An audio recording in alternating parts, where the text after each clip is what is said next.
And here we are back at an ABT live show. This is ABT Live episode 58, if Nicole's run sheet here is anything to go by.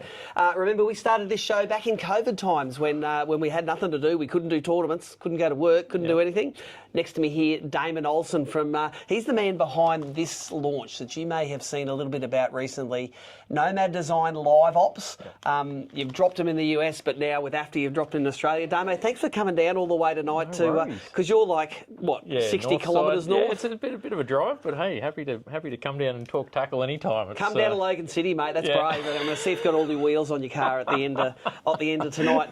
Look, we've got it's an all-star cast tonight. We've got Mick Horn live in studio as well too. We bribed Mick normally at 5:03 p.m. Mick is out that gate, but tonight Nicole had the what was it? It was the butter chicken in the slow cooker all day. Mick just got burlied up on the. Everyone came burlied up into the kitchen, and we just had a nice feed. God, you were hungry after a long trip, but Mick's in there too. He's digesting at the moment. I'll probably have to wake Mick up from a bit of a sleep to do his crush shitty section in a while. But I tell you what, AFTA was awesome. We've had a bit of a tournament break while AFTA was happening. Nicole does that on purpose. If you don't know, Nicole Smith producing this show. Say g'day, Nicole. She is. Hey. G'day. She is the AFTA show organiser as well. So a couple of little things she does. Runs ABT. Runs the AFTA trade show. So it's, girl of many skills there. And also at the back of the boat in the Barra tour, runs a pretty mean live scope to catch bazzers on. So AFTA was full of new releases. A lot of that stuff we're going to talk about tonight. Not only we got Damo, we got Mick Horn on. We did some field trips during the week. Went out to Tackle Tactics a little bit earlier today, and we went down to Samaki. And guess what? Josh wasn't at Samaki, so I got Banksy. Banksy and I we got to show all the stuff that Josh mightn't have wanted to show. So we have that a little bit later tonight. As usual, we have some pretty cool prize packs. I want you to know for the first prize mechanic of a big prize pack we have, you guys know what's in it. Let us know where you're watching from. Give us a postcode, an area. And as usual, if you butter up Nicole, it might make it a bit easy. She might make your entry stand out more. So look at this set of eyes around the corner there. Not convinced. It doesn't matter whether you're watching on YouTube or Facebook, just throw a comment in there. Tell us where you're watching from. We love the fact that people from all over Australia and all over the world watch this. But I'll give you a hint, if you're watching from somewhere else, another part of the world, I'm probably not going to pick you as a winner. Or Nicole's not going to pick you as a winner, because posting stuff overseas is... it's expensive. Exactly. So we don't mind if you're in Taree or BREAM or Tasmania. If you're local, we might let you win that tournament there. Awesome. We're going to go through a lot of new releases tonight. A lot of stuff you might have seen in my Tackle Fridays video last week. It was my most popular Tackle Fridays by 5.1 times anything else. That's what YouTube stats told me. Nice. Everyone wanted to see it, but everyone sort of got 1 to 2 minutes to tell me about what was going on. Tonight is all about looking in greater detail at all sorts of stuff, like Damien's going to tell us all about some BREAM, Bass and Barra live op stuff and some rigging options. Mick Horn's going to tell us all about that history of the Trickster crab that won the award at AFTA, etc., etc. We're going to dig a lot deeper in it, and I know that all of you guys watching are super tackle junkies. So I suppose my AFTA highlights, apart from getting the flu afterwards, I was horizontal for 5 days. I've been up and about for 2 days now. How many cool kids, and Damon, you know how many keen kids came in on that public day. Insane. It was out of control. Grommet City. Like, absolutely mental. I mean, that's the biggest one of those public days that we've ever seen, really. So I can tell you that there was 4,242 tickets scanned on the way in through the door. Maybe we got everyone, maybe we didn't. Wow. I know there's about 20 kids there that were little shitbags. And all they wanted to do was go and steal stuff. Most kids, 99.9% of kids were awesome, polite. They were.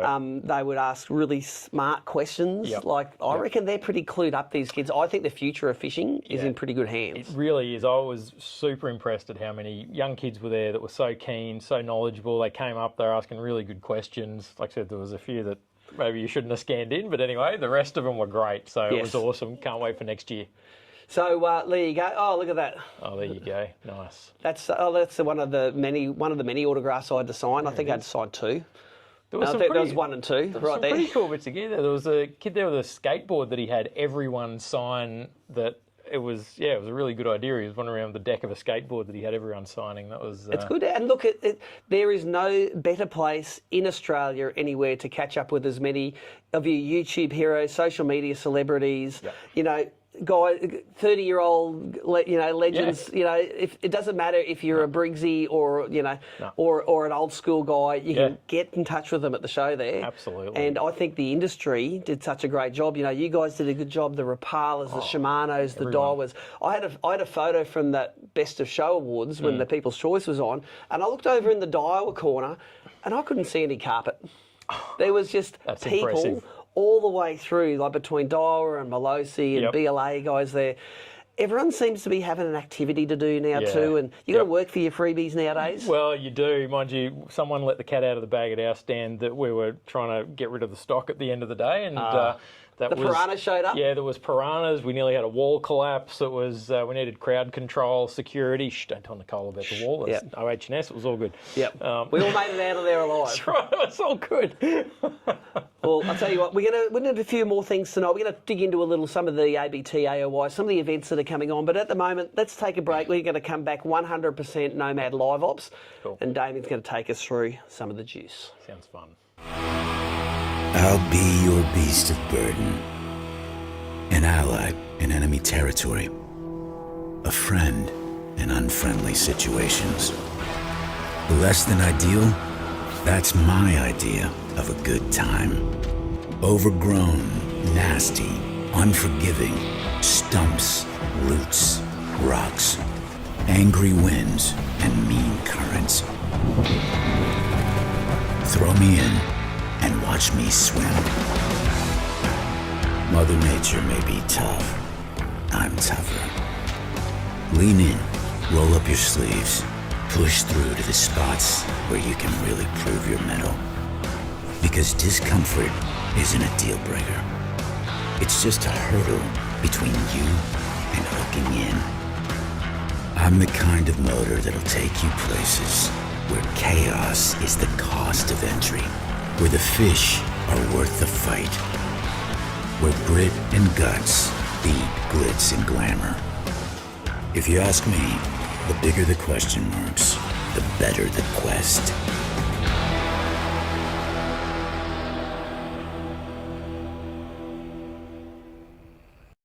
Yep.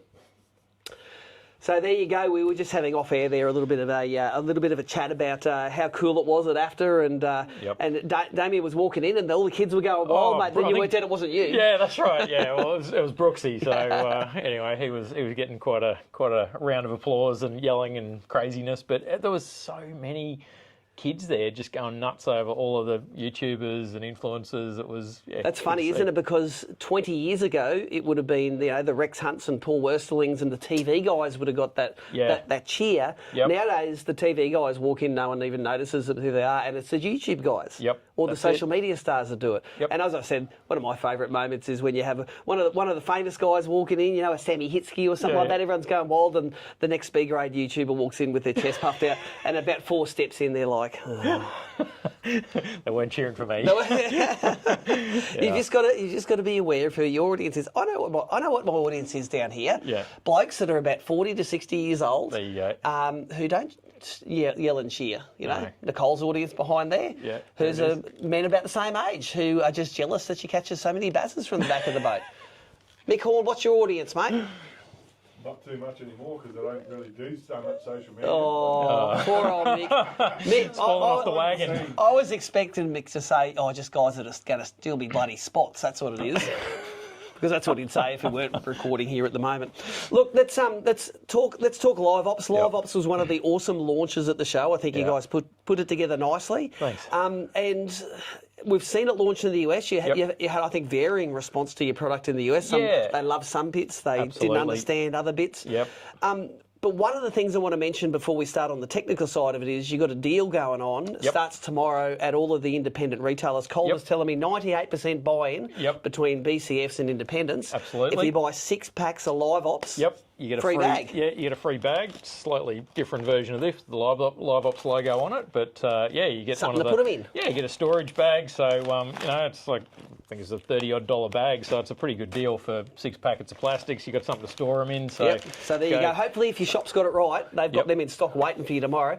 If not, just say you saw it on ABT Live, and that's where you're getting the info from, and they'll know where to spend their advertising money. Absolutely. Look, the task I gave you tonight, like we're talking about what are we going to do tonight? Live ops, there's such a big range. There's like hundreds of SKUs. I said, pick your favourite 3 bream, your favourite 3 bass, your favourite 3 barra baits, and let's have a look at maybe some of the rigging options. So let's start with bream, because we say bream, bass, barra. I want you to go through your favourite 3 bream baits, and I might know what they are because we spent a day bream fishing. We spent a day bream fishing, and which was awesome, by the way. And I don't mind saying I learned a few things fishing with you. I love learning stuff every time I go fishing. So it doesn't matter, anywhere in the world, if I can learn something, I'm all over it. So I had a great time fishing with you. It was awesome. So from those 7 baits or something that I think I said, look, let's try these baits to see if we get bream in them. What 3 have you distilled down that you like the most? This is a hard one. I think my problem is choosing. It's like choosing your favourite child. They're We've all pretty got good. them. You're not allowed to say so. I got mine. Yeah, right.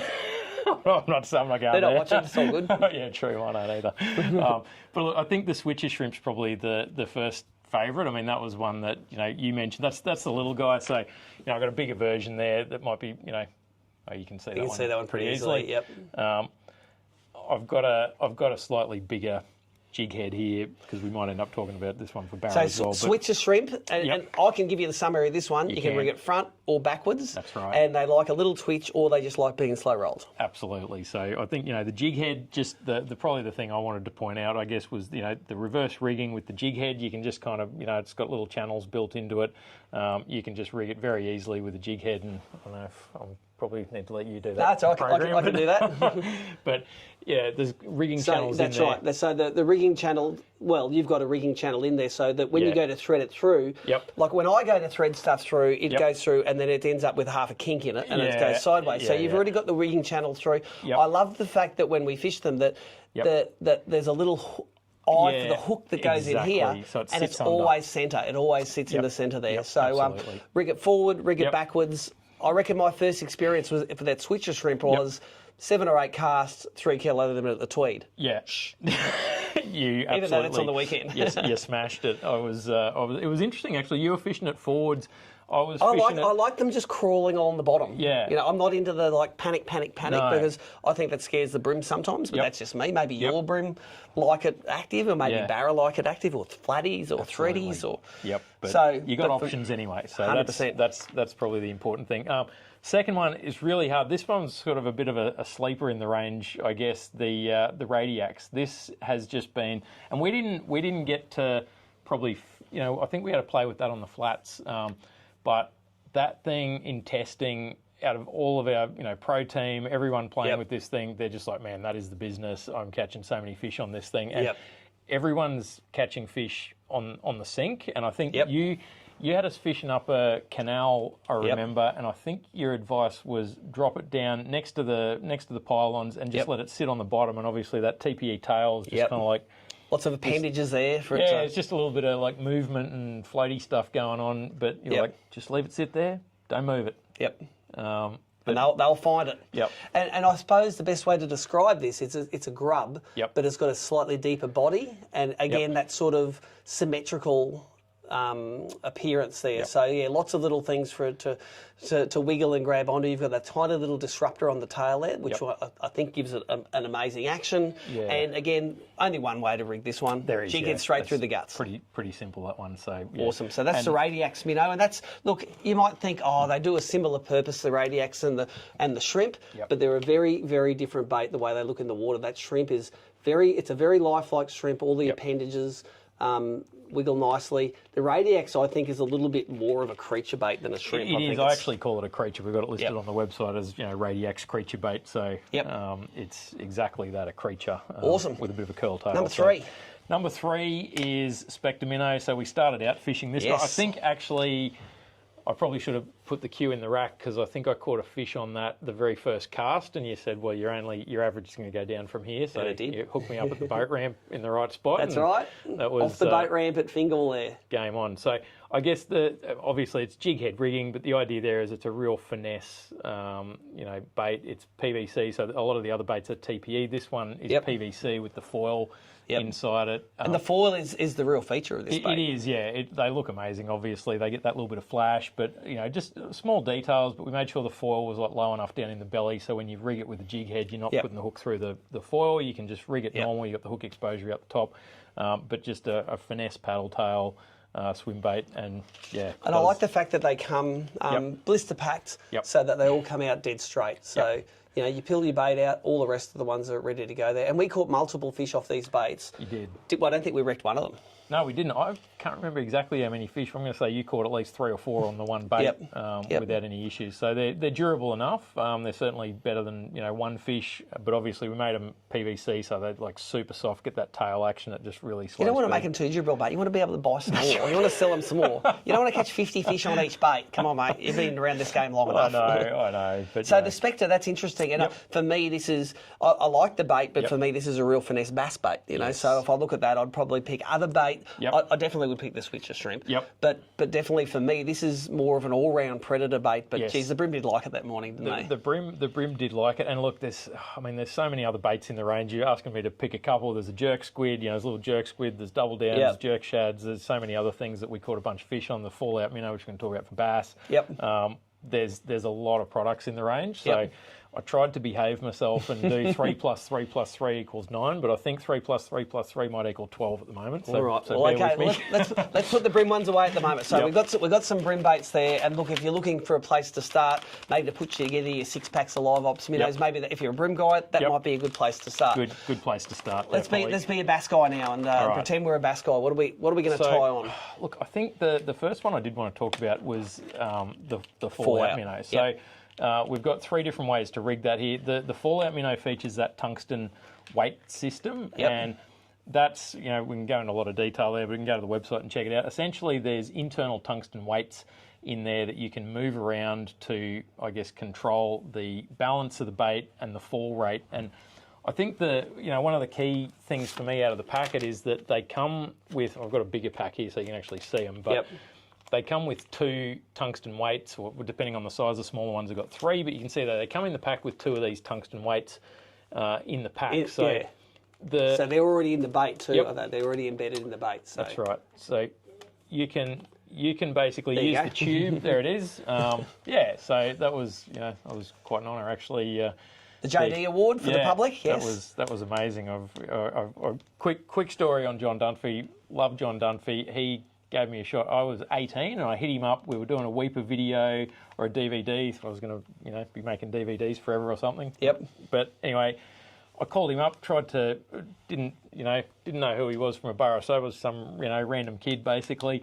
And he's like, yeah, mate, come down to Sydney. And he took me out for lunch and he hooked us up with gear to go and do this random DVD. But he just had so much time for young kids getting into the industry and just always had a lot of time for him. So it was great to win the JD Award. It was give me a little bit of a tingle there just thinking about it. It was quite an honour. So awesome. Really impressed. But anyway, with that bait, I think one of the key features is, and obviously there's an oversized jig head, but the idea is you rig it with the jig head out of the packet. Instead of it sinking head first and kind of, we all fish it like that. You catch fish, they work. But if you can make that sink level with the jig head, the tungsten weights counterbalance the jig head. So instead of sinking like that, you can end up with a level horizontal fall. You get more action out of it. It looks more natural.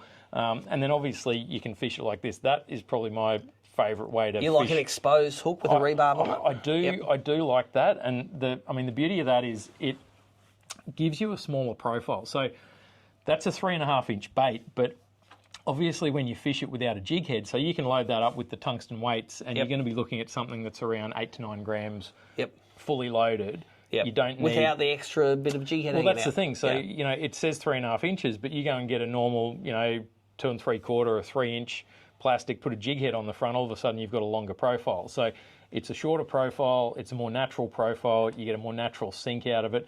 You can control the action. So if you want it to sink head down, tail down, if I'm fishing shallow water.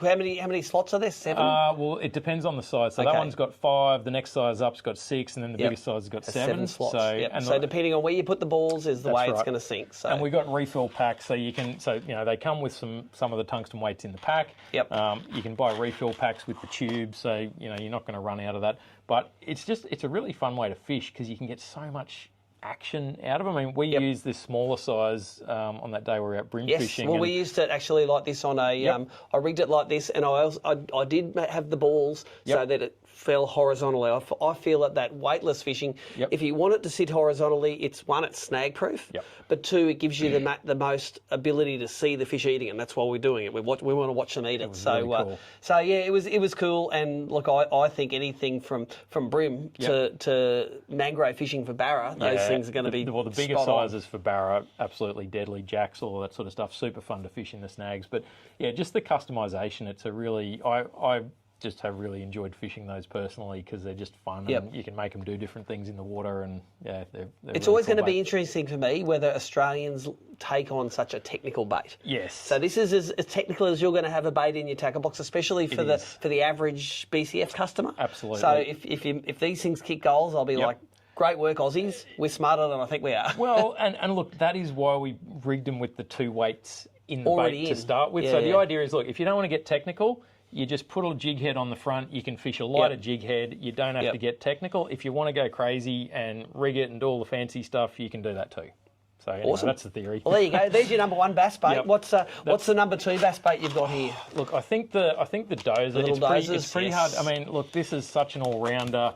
I had to throw that in the mix for bass. That dozer minnow has been designed to be, I guess we call it a really heavy action paddle tail. So I'm going to take that one out of the packet and show you, but it's got, belly rigging slots. The other thing I should mention while you're taking that out, these are all scented, so, they've either got... they are. Yes, you forgot about that. Yeah, you leave a few packs in the car in the sun. I've got them in my room there. Yeah, so... to squid. Yes, they've got the squid scent. So the shrimp have got shrimp scent, and the other ones have got a squid scent on them. So, but, you can see the videos on the website and all the rest of it, but the idea with this was really big body roll, so trying to get side... to flash, so slow roll, heavy action paddle tail. It's got the grooves in the belly. If you do want to put a bit more scent on it, obviously holds that. It's got a chamber up in the belly that you can rig it with a weedless hook if you want to. But just an all rounder that works in a lot of different situations, obviously. Well, and of course I'm guilty. One time I've been fishing since AFTA, probably the night that made me sick. I did take the dozer minnow out in that white colour. Banged 3 dewies on it about 90 minutes. Thought I'm going to have so many fishing the next week. Haven't been fishing since because I've been knocked out in bed. So not fun. There you go. So I don't know if I'm going to blame the dozer for making me sick. Maybe not. But I do know that the dewies liked it straight away. Yeah. So that's bass, good. and I think most bass guys will agree with you. That's going to be a very good all-round bass bait. Absolutely, it will be. So look, again, it's hard to choose out of the range. Cole said, look, you've got to put the Spectre minnow in there for bass because, like you said earlier, it really is an effective, it's an effective bass bait. That's a slightly larger size, 3 1/4 inch. But same deal with the Spectre minnow that we talked about earlier. That one is it's a very, very effective all-rounder for bass. So, I mean, between those sort of different baits, there's a bunch of other stuff in the range that is going to work really well for bass, but they would probably be the first 3 that I'd look to depending on where we're fishing. And honestly, if I'm out there, I'm probably going to struggle. You love the fallout. Well, I do. I just like the different rigging options. It's just fun. So that's cool. That's my take on Let's it. get to the serious side of things. Let's get to the barra. We're coming up to spring. We're coming up to barra season. I hear rumours in the past that one of your sponsored anglers, Greg De Palma, he's sniffing around barra, isn't he? He is, yes. There's a few rumours. We're trying to organise making that happen, actually. So it'd be great to get him out here. But he's has he ever caught a barra before? He has not. No, hasn't been to Australia yet. How hard is he going to snap his doodle right off when he catches his first barra? He is going to lose the bite. He is going to lose his mind. Just that thump. It's unlike any other species. I've caught plenty of fish all over the place, but there's something special about barra. The Bassmaster Classic champion Jeff Gustafsson came, I'm just going to come once and give it a try. Yeah. He has never missed a year since. And even this year he gave me a hard no. It took him about 90 seconds to turn him into I've got enough points. To today, it's like, I can probably get there. And this is Gussie can't say no to barra. It's great, know. And I think it's great that someone that's experienced the best fishing tournaments of the world and won them just wants to come halfway around the world and fish the barra tour.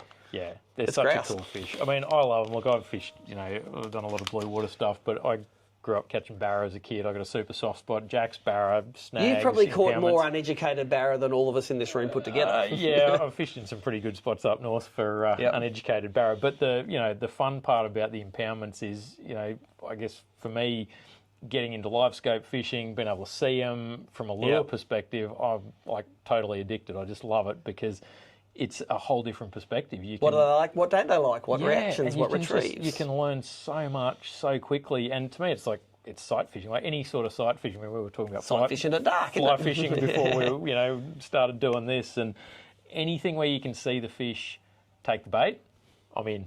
100%. So, look, I assume that this is one of the barra baits that you've got on the thing for us. That's I know this isn't one of the BREAM ones, no, definitely not. For me, we talked a bit before about the tied on, can't get it wrong. That's right.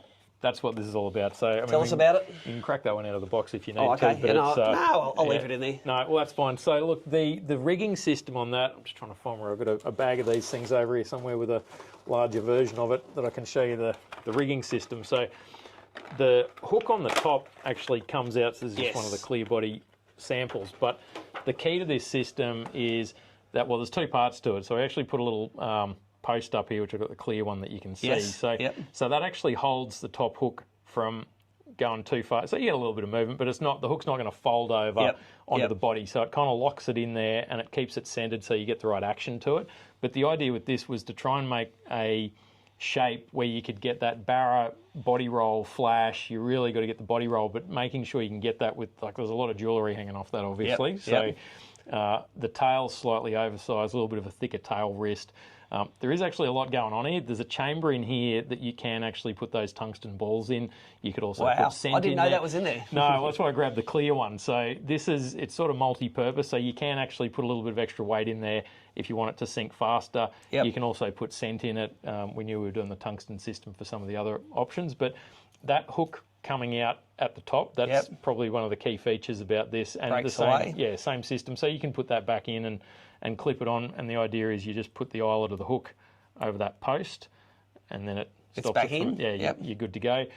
So we've spent a lot of time working on the clip on these to make sure that it comes out when you catch fish, but they're not coming loose when you're casting. Yes, in the that'd water. be frustrating if it was. Yes, so we went through plenty of sample prototypes, making sure that works. Obviously, the treble on the bottom also comes loose, so it's got a swivel on it as well, so no leverage. Exactly. So we've had a lot of big barra caught on these in testing already, and everything kind of holds up. They're basically ready to fish out of the packet. Like you said, the idea, we've applied this with the larger lures that we've made over the years.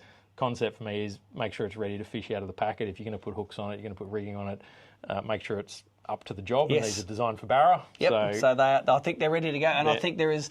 If you're straightening that on barra, you're fishing way too heavy for them, or you've got stronger arms than both of us. Yeah. Well, Matty Schultz was getting some real, he was getting a couple of metre 20s on the latest round of prototypes, and he said, look, didn't miss a fish jumping. He had both hooks in either side of the, the mouth, and the pressure they can exert when you do get two hooks in them. So, that's it. Crazy. Yeah. That was, awesome. That was great. So there's your number one barra bait, and the Maniac's 6-inch, 8-inch, two different sizes? Yeah, 6 and 8-inch. We'd also have those in unrigged versions, just if guys want to rig them themselves, so the same sort of body, but big body roll, big tail thump. That's what that one's all about. Well, I think that's a great way to show it. That the clear lure, that's a bit of genius there. So you can actually see how the internal mechanisms all work. So that's great. Awesome. Can I assume this is number 2? That's number 2, absolutely. You've got a clear one as well, and I'll show clear one in as the box. well. So same system. Sumo shrimp. Yep. So pretty much the exact same system, but just applied to a shrimp. So obviously the challenge with this one was making sure that when you go and put a hook on top that can break away, that you've got the balance of the bait right. So when you do sort of slow roll it, you get the legs kind of going, kicking along. And it's just like slow. It's sitting there. It's not going on its side or anything like that. So that was the challenge there. So same deal. It's got the treble on the belly. So some guys like fishing that with the treble. Some guys are just fishing the single on the top. You can do whatever you want to customise it. I think that's the key. So it's TPE, super durable. This one also has the same chamber deal, so you can actually put tungsten weights in the middle. There it is. This one's actually got a sneaky little one in the tail as well. So you can fully customise the angle. So you make it sink a bit faster. That is hyper-technical, isn't it? So weights, chamber weights there and here. Yep. So you can use the same, you get the right size of these, put it in there, you can play around. You don't have to use that. Look, it's ready to fish out of the packet for most situations where you're going to fish a shrimp. The sink rate's just right. But if you want it to sink faster for any reason, or if you wanted to get the tail sink, or if you just like shoving things up a shrimp's butt, there it is. This is for Absolutely, that is for you. Get into the tungsten system. There you go, get the tungsten into it. All right, well, that's two, and I think that's two great places to start for barra baits there. Number three, what would be number three be? Number three, you got me between the dozer and the switcher shrimp. I'm probably gonna talk to you about the dozer. The bigger dozer? What do they make them up to? Well, we got this up to a 5-inch. Okay. So they come up to a 5-inch, but again, there's so many baits here. Like the fallout in the 5-inch. There's a bunch of stuff there that gets me really excited to go barra fishing. But the dozer, and I guess even though there's still a shrimp, the switcher shrimp's very different to that sumo shrimp. So if you want the kind of reverse rigging, we had a great time. We've had great success fishing these 5-inch ones, just slow rolling them, obviously. But the reverse switcher shrimp up in the snags, there's some places up on the Cape we were fishing earlier this year, and unbelievable in the snags. So, and they come in up to a 5-inch as well. So I did sneak in a number 10 there, as you noticed. That's all right. I think you did really well to keep it down to 9. How many SKUs are there in the whole range? There's 350 SKUs with more to come, and some of the retailers have them all. There's Tackle Worlds. There's so I'll forget them all and get in trouble, but there's a whole bunch of retailers. Obviously, BCF's got a massive range. Tackle World, Hot Tackle. I'll forget someone, but so many retailers have supported this in such a big way that we just very grateful and thankful for the support that they put behind it. So you can go into a lot of stores and check out the entire range, but most stores will have what's right, what's suitable for them. Yeah, what's suitable for the region, and the guys that went nuts and put everything in. Well done, thank you. I think that's great. Look, I appreciate you just giving our viewers a little bit of an insight. Again, thanks for coming on board for ABT this year, being a sponsor this year. I like to think we've helped a little bit to help build the hype. I know a lot of the BREAM guys are asking me about them. It's like, how do those things really go? It's like, I tell them the story. So we had 7 baits. You wanted to get 2 or 3 filmed. By lunchtime, we had all 7. And I can't make the fish eat them. They've got to eat them themselves. You won't say it, but you knew we were going to catch them on everything. You were just like, I'm going to do this. You just had the little mail run. It was unbelievable. It was impressive. Now, one last thing before I kick you off, and I'm going to get Mick Horn on in a while. Get me out of here. You do have a drive home. Yeah, no, it's all good. If you haven't caught it, make sure you check out the documentary that you've got on your YouTube channel about the Mad Max, about the bait. Give the guys a 60-second version of that. That had me captivated. I watched the whole thing from start to finish. It's about a tuna lure that went viral in America, and people were selling their grandmother to get one. Literally, it was the only thing. It's hard to give. The short version is, so a 200-pound bluefin tuna in California is the holy grail. It's like $1.30 barra or better. Bigger, So everyone has to do these long-range trips to catch these big tuna. They happened to come in close to the coast, so everyone could get out there in like a 20-foot centre console and catch these things, but not only catch them in the daytime. So historically, it's a long-range trip, 5-day trip, got to catch them at night. They're special secret squirrel. Finicky fish. All of that. All of a sudden, these guys in Mexico started catching them, trolling Mad Max. Your high-speed bibless. So, and it's got this auto-tune thing in it, which, whether there was noise, who knows what it was that caused it, but it was literally the only thing they could catch these bluefin on. Everyone was trying all sorts of other lip. And how fast were they trolling? They were trolling at 15 knots. Like full-on fast. It's like going. Like you're nearly on the plane. The video of this stuff is unbelievable, and they're hooking, catching 200-pound bluefin. So when you tell a guy that you can go and catch fish of a lifetime straight out the front, and out of his own boat, you don't have to do a 5-day charter, and you've got the population density of Southern California. And to put that in perspective, you drive 2-hour drive from LA to San Diego, and within an hour drive of the coast, that's the entire population of Australia. Right there. It's out of control number of people with that is the hero fish, and there was one lure that was working, and if you didn't have one of them... And it was one of your lures. And I couldn't believe it. It was like, if you didn't have one, you were not catching a fish. People were getting dressed up in drag. They were queuing up around stores. There was punch-ups. There was like... It is the wildest thing any tackle store had ever seen. And then how much were they going for on the black market? They're a $50 lure? Yeah, $50. Well, yeah, $49, $50 lure, $300 on eBay. That's if you could get them. There was retailers calling distributors in New Zealand. There was people calling tackle shops in Australia. Every global supply of these things were getting shipped to Wow. California, all over the US. They were getting shipped. We couldn't, in the space of 2 weeks, it went from saw the first order to just full-blown absolute chaos and mayhem, out of control. We need more factories. How do we make them? We can't make them fast enough. It took a year to actually catch up. It was a whole year that you just could not get these things.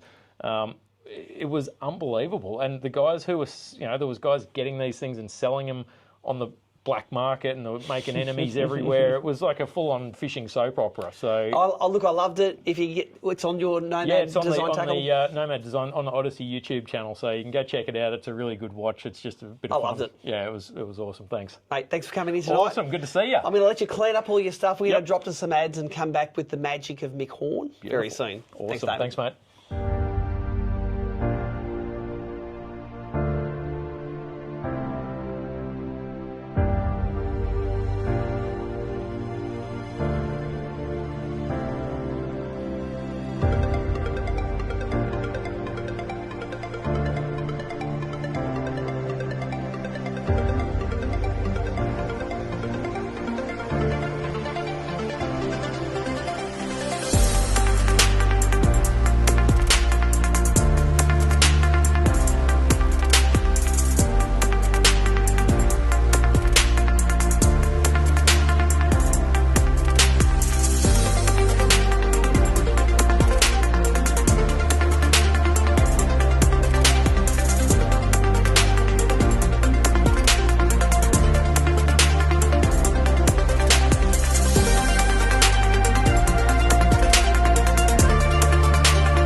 So during ABT Live, some of our live guests go and do their own thing. I saw Mick Horn was pretty much glued to that conversation there. Yeah, mate. no, it was. It was How's interesting. the story of the Mad Max, that big troll? it's Have you crazy, watched that yet? No, I haven't.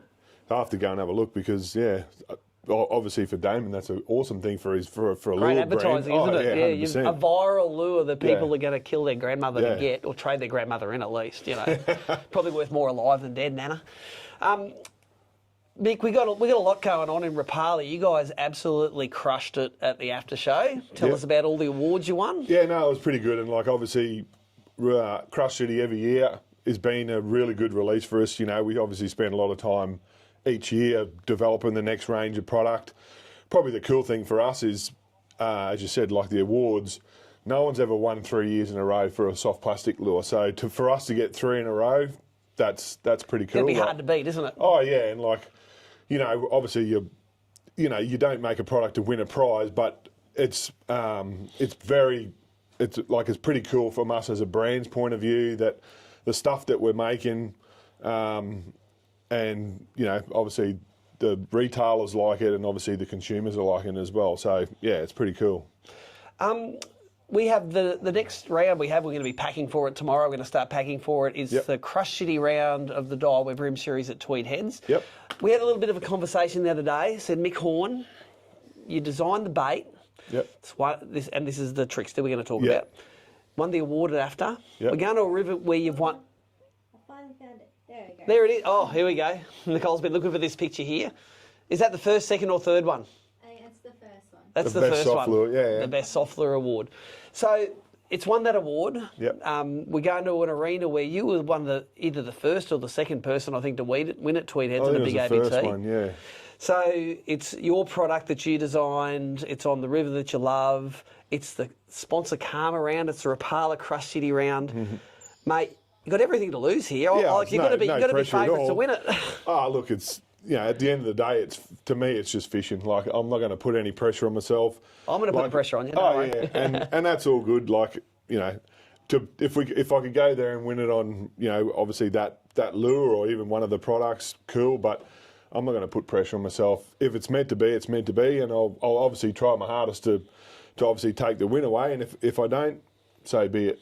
Yep. You're living the dream anyway, mate. You're yeah. designing lures for a job and fishing every weekend. Yeah, no, it is pretty cool, and like, obviously having that opportunity to obviously deal with the vendor, and we have such a good relationship with him. Me and Timmy, we sit in a lot of meetings with him, and like when we release a product, it is over 12 months in the process of doing it. I think it's much more than 12 months. Yeah, You've been playing with these for years. Yeah, because when we first had them, I think the first time I actually used them in a tournament was that Ballina round. We had a couple of, it was a year or 12 months or 18 months ago. I actually had, I think it was about the second prototype of it then, and like it's changed a bit since then.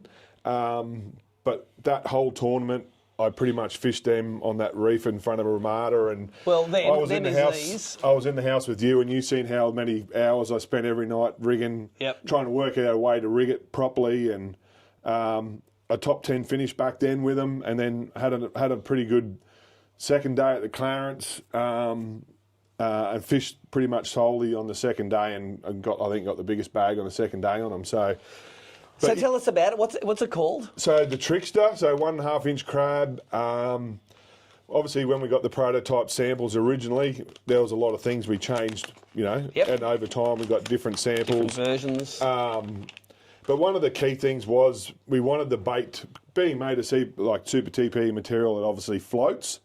So we had to design a jig head and all that sort of stuff to help obviously the way it sits in the water. We sort of want it to sort of sit up on that sort of angle, so it's got that defensive sort of pose. Yep.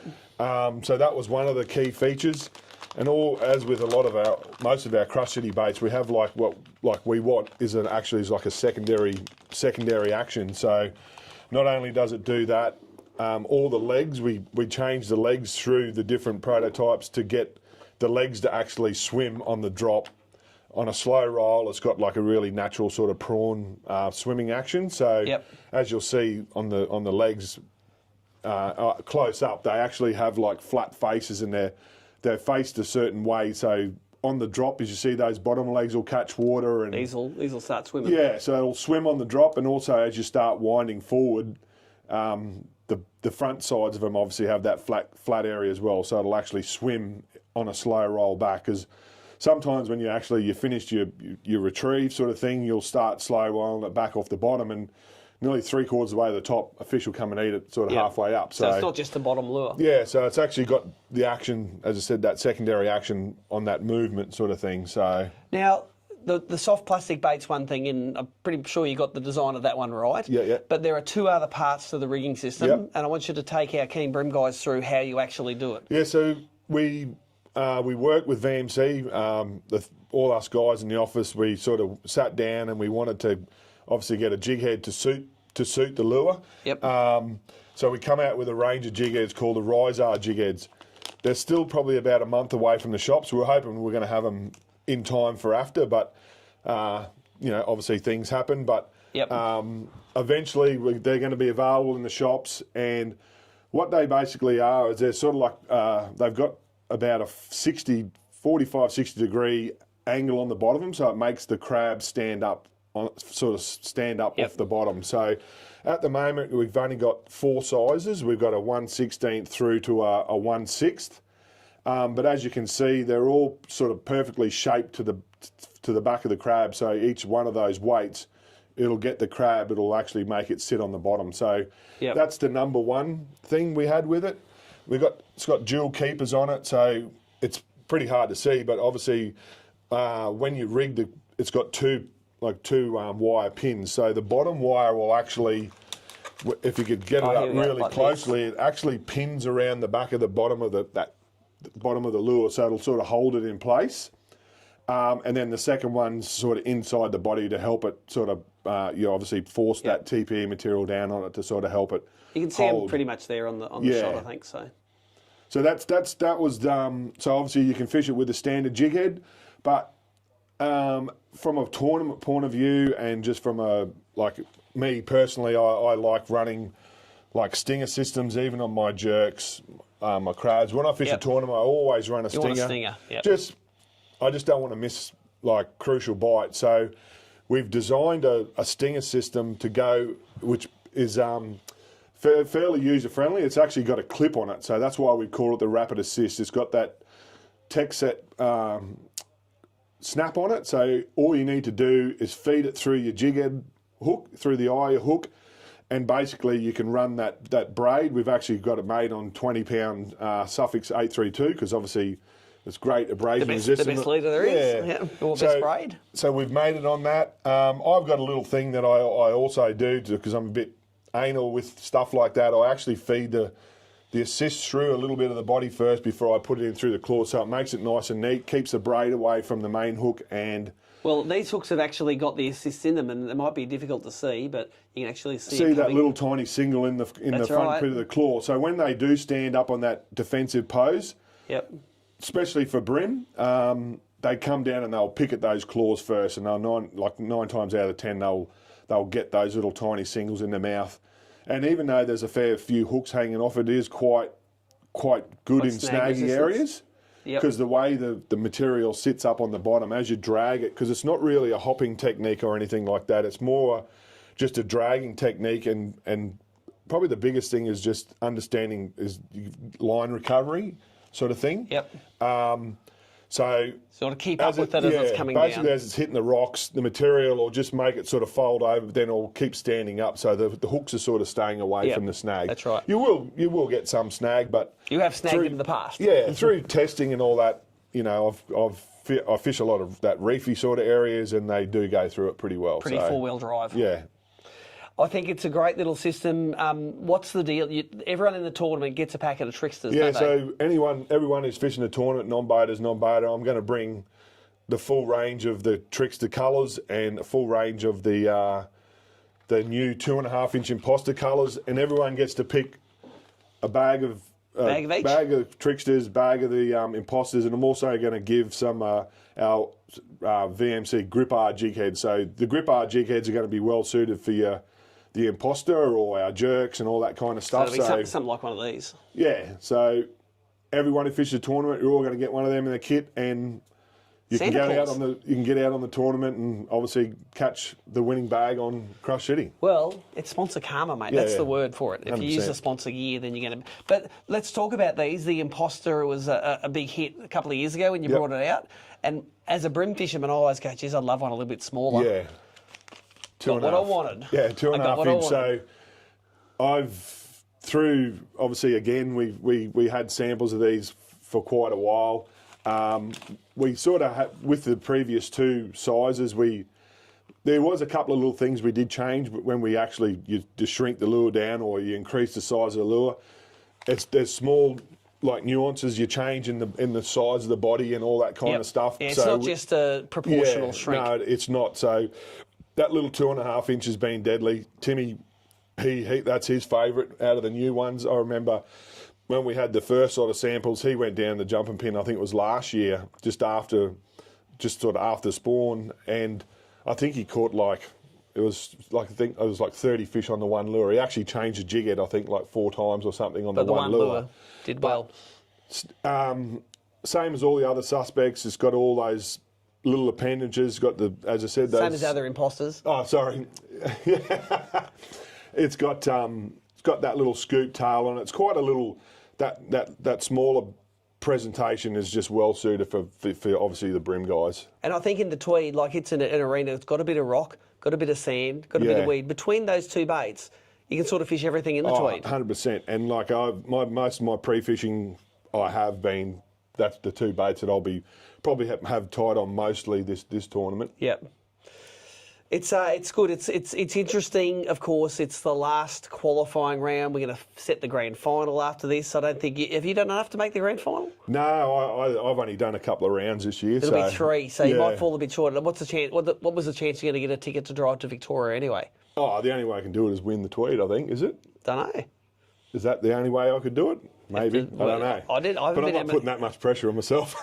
Just win the Tweed, mate, and the boss might shout your trip down. Yeah. That's a pretty busy part of the year too. There's so many, like Bass, Barra, BREAM. That'd be pretty cool if I could do all 3 at once. There you go. You know what? That office out the back there, you're going to be the one that sticks his hand up and say, I'm going to go. You might be a good chance. We all know what Timmy's like. Start of the year, let's go. Okay, this is Timmy. Oh, let's have a look at this calendar. Let's look at all the tournaments I'm going to fish. Oh, those BREAM ones, yeah. Oh, I love Manning River. I'm going to. Foster won the grand. Did I tell you won the grand final there before? Yeah. I'm going to go that one. Bass. Oh, I love Somerset. Love Glenbourne. I'm going to do that. Then I'm just going to do all the Barra. I'll win all the Barra. And at the end of the thing, he's like, too busy, overseas, in Norway, in China, in thing, and we might see him at the Barra Tour at the end of the year. Look. We know he's watching. We know he's watching. He is a busy man, and like obviously, he's got kids and all that kind of stuff as well. But obviously, with his position at work, he's got a lot more going on than I have. So I'm lucky in that regard that I'll go and do all the tournaments. If someone needs to go, I'll put my hand up to go. I'll take one for the team. You said. 100%. Well, there you go. Will Mick Horn be the one who gets it done on the Tweed? You never know. Or will it be the Mark Crompton or Mark Healy show? They're the two guys that are in it for AOY. Nicole, give me the stats on who needs to do what to win AOY. I think Cromo needs to be...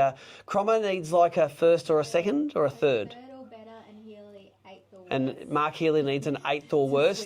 That guy in 3rd, not even a chance. The guy in 4th, great in Victoria, but, he's had his day up on the Yellowfin.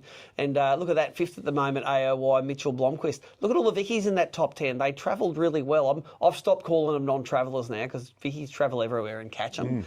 But basically, I think everyone in that top 10 there is already qualified for the grand final. There are some real interesting people that are hovering around the bubble of the grand final that are from Victoria that are going to be hoping there's a lot of choking going on this weekend if they want to make it. With only 30 people in the grand final, a lot higher percentage of people actually go now. Yeah. So you find if you've done 4 or 5 events, you're probably likely to go and do the grand final because you've already travelled all over Australia to do 5 events during the year. So that was a bit of an update for the boater. Do we have the non-boaters there, Nicole, for the AOYs while we're talking?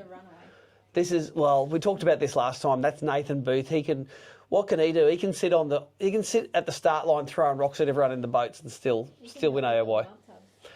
Nicole says he can help you fill the bump tubs. There you go, Nathan. If you'd rather do that than fish, I'm sure Nicole will take that help this weekend. But there we go. There are all the non-boaters that have done really well this year. Some guys that have done a few years with us finally starting to get a bit higher up. They're good to see a couple of Stephen Seister. He has bragging rights amongst all of the Pommy guys this year. Nathan Booth, he's been with us maybe 2 or 3 years now, doing really well in the BREAM and the Bass. Actually, he's really smashing it. Guys like Sam Rako. Really hitting their straps really fast. And, of course, we have the retirement brigade, Al Lavelle, Gordon Pullen, Lance Marsh. Not saying that they're all retired, but they're all having a great time fishing as much as they can. When I stop working, I want to fish as much as those guys do. Yeah, bloody oath. They've got it nailed, haven't they? Yeah, 100% they do. I think anything else to add from Rapala, mate? You won a whole lot of awards at AFTA, a whole lot of runner-ups in the People's Choice. How many, 4 or 5 runner-ups? Yeah, I think we got that as well. I think another cool one, we won the Game Fish Lure with our new CD Mag Elite. But probably the good thing with this year at our AFTA, we had a lot of really new, the whole stand pretty much was all new product. Yep. We've got a big range of 13 lures that are going to drop probably in the next month or so.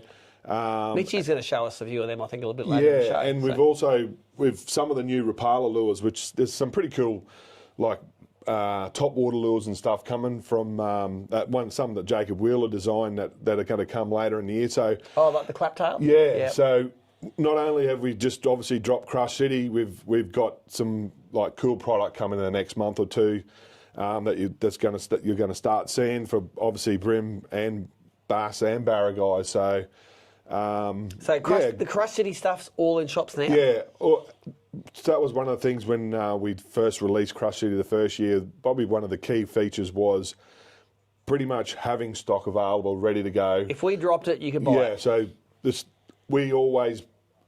our sales guys will go out, get all the pre-orders, and we'll try and get all the stock to the stores ready to roll for AFTA. So while the hype's there, everyone wants them, people can go in the shop and grab them. So, we've done it again this year, and obviously a lot of people have been really sort of stoked on this Trickster and the new Imposter, and obviously we've got the new Suspect, we've got a new big Creeper, and we've also got a really big Imposter. So there's something there from as I said, from the BREAM guys right through to the Barra guys. So awesome, mate. Well, thanks for staying after work this afternoon. Yep. How did Nicole's butter chicken go out of 10? Yeah, no, it's awesome. Every time she makes something in that slow cooker, it's good. So there you go. Thank you, Nicole. We don't do smell-o-vision, but it did smell pretty good in here this afternoon. Yeah, 100% it did. As soon as I obviously cracked our back door, I could smell it. So you go, I'm staying tonight for that show. Well, I could have sat in there and done some bit more stuff, but yeah, I'm coming in to have a feed. Up the Burley Trail. All right, mate. Well, thanks for coming in. Thanks for being naming sponsor of the Bass Rounds, the Rapala Bass Pro Series, but also, in particular, the Crush City round of the Daiwa BREAM Series this weekend. Let's hope the sponsor karma comes this way. But if not, anyone who wants to win it on the new Tricksters or the new Little Imposters, go for it. Come back after the break.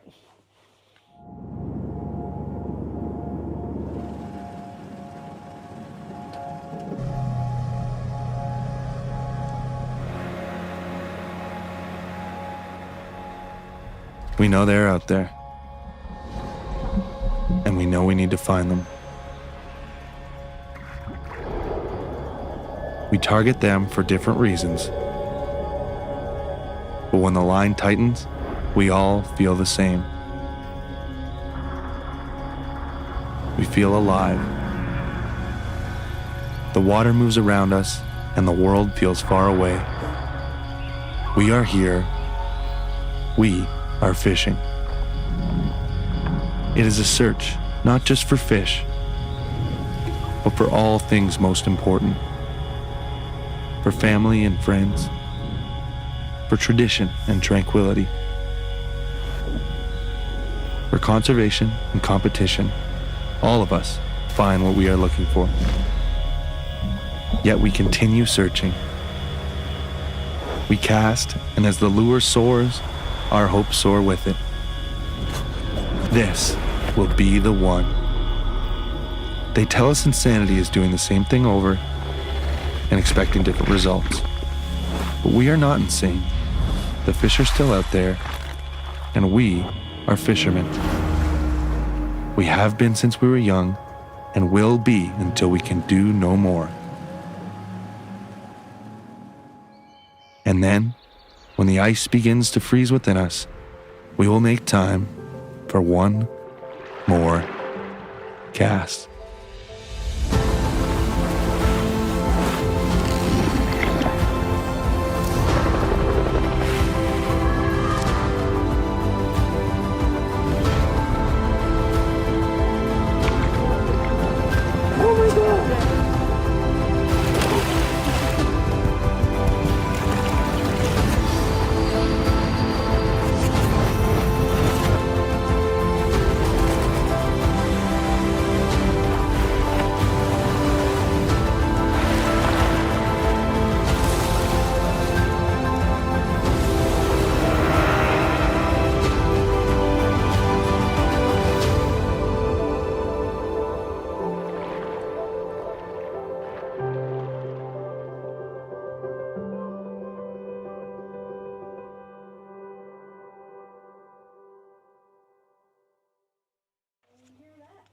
So there you go, magic. Look at that. The food's all gone, the segment's gone, Mick Horn's gone, Damo's gone.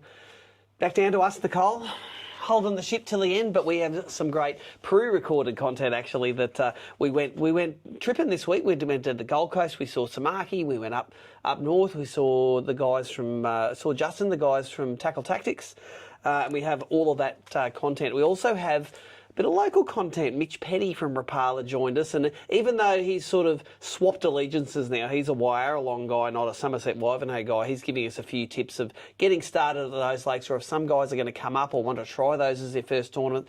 Some of the Rapala baits that we're going to talk about. But before we talk about that, let's see how we're going in the Rapala Bass Pro Series. We have 2 qualifying events left to go, and I think they're around 3 weeks, 3.5 weeks away.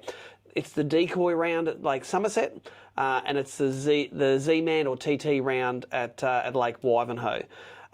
Let's have a bit of a recap of the Bass Angler of the Year, because this is real interesting, because basically all of the Aussie team, and we'll talk about those guys in a little while, they're not going to these last 2 events. So let's have a look. Mick Johnson, Mitchell Cone, Matt Langford, Braden Shue, all not going to be there. And there's, what's that? That's 4 of the top 6.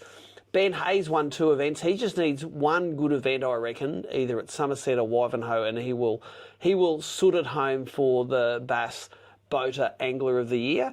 But I'm not going to write myself off. I've had a 3rd place finish. I can write off my 2 rubbish finishes, and I reckon I'm still in mathematical contention for Angler of the Year. And I'm just going to drop this microphone over here on Nicole's desk in case Nicole wants to say anything.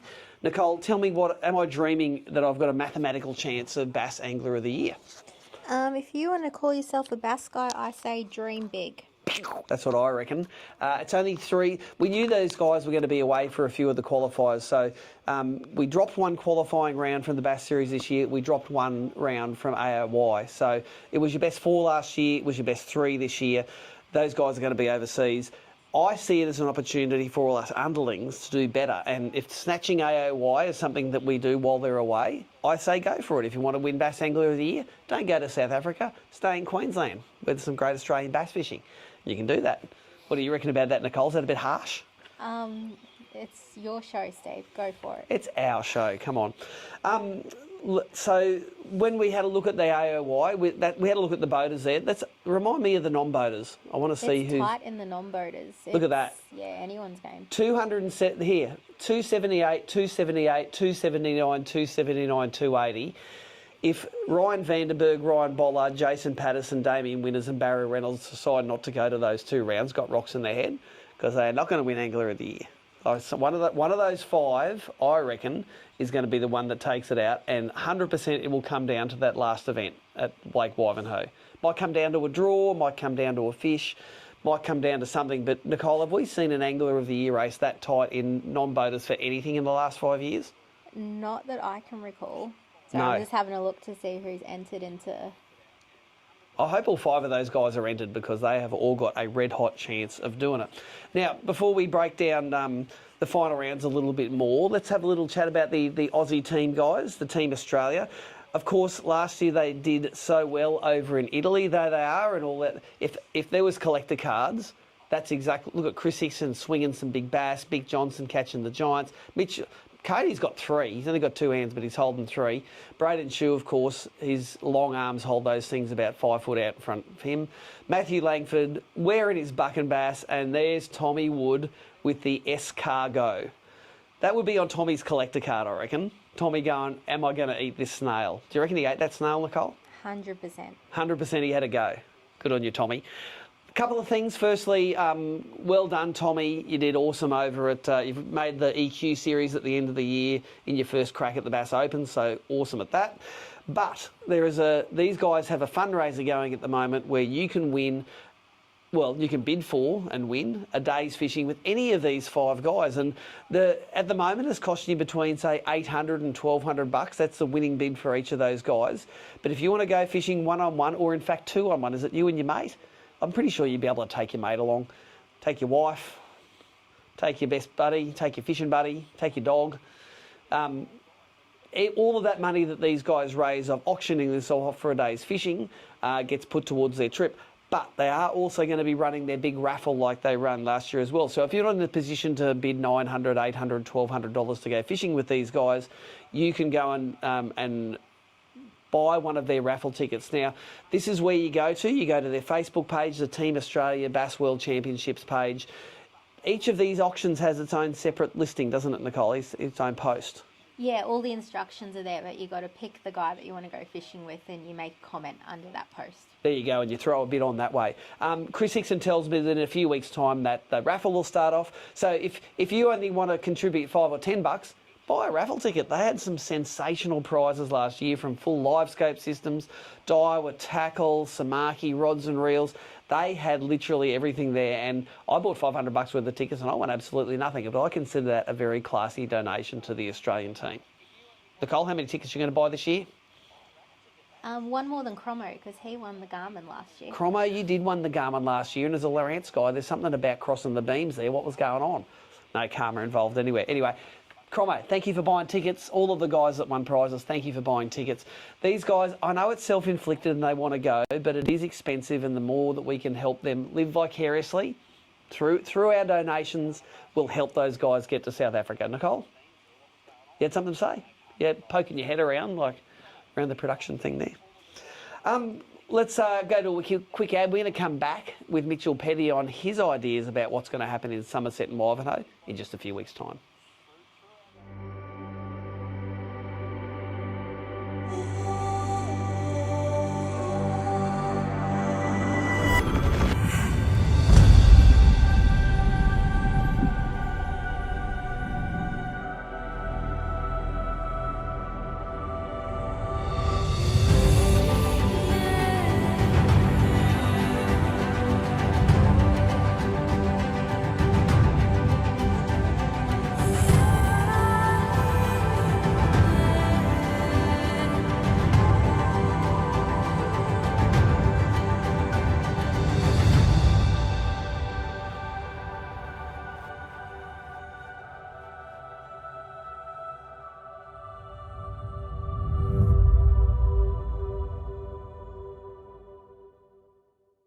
So we're back with Mitchell Petty. Mitch, you used to be the local up at Somerset Ivanhoe. We have the last 2 rounds of the Rapala Bass Pro Series happening on Somerset and Ivanhoe Dam.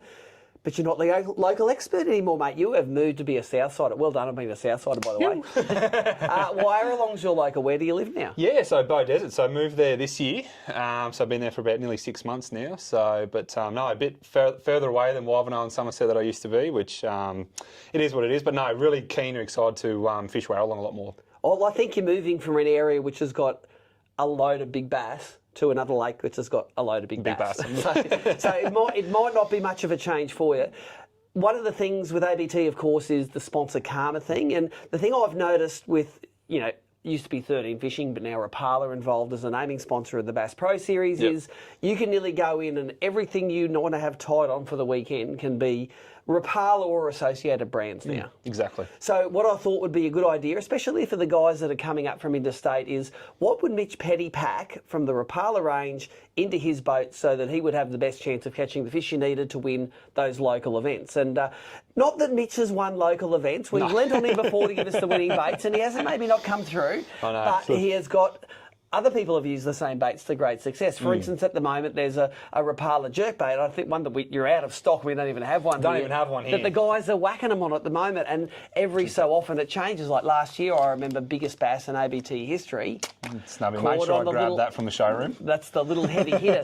So I'd like you to take us on a little bit of a tour through Queensland freshwater lake 101 lures.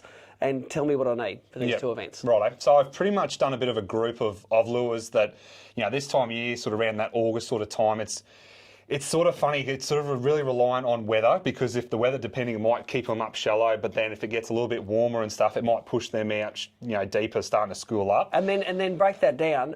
They like cold water to get up on the edges, don't they? So the 100%. colder it is, the shallower they get. Yep, for Don't sure. be afraid of fishing shallow if it's like 14 degrees of water temperature. No, God, no. They can be right up shallow, like in 2 foot of water. Like they don't mind it at all. And if it gets hot and it's 18 degrees of water, down in the schools. They start schooling up. Okay, so that's a bit counterintuitive maybe. You might think the warmer it is, the shallower they get, but that's not how it works in Somerset and Ivanhoe. Absolutely not. So, and I think it's just the thing on the day is just we just got to try and find out. And I think pre-fish will be key. Trying to work out, okay, are they up shallow, up deep? You're going to have to do probably half and half, I would say. So go, I reckon, early mornings.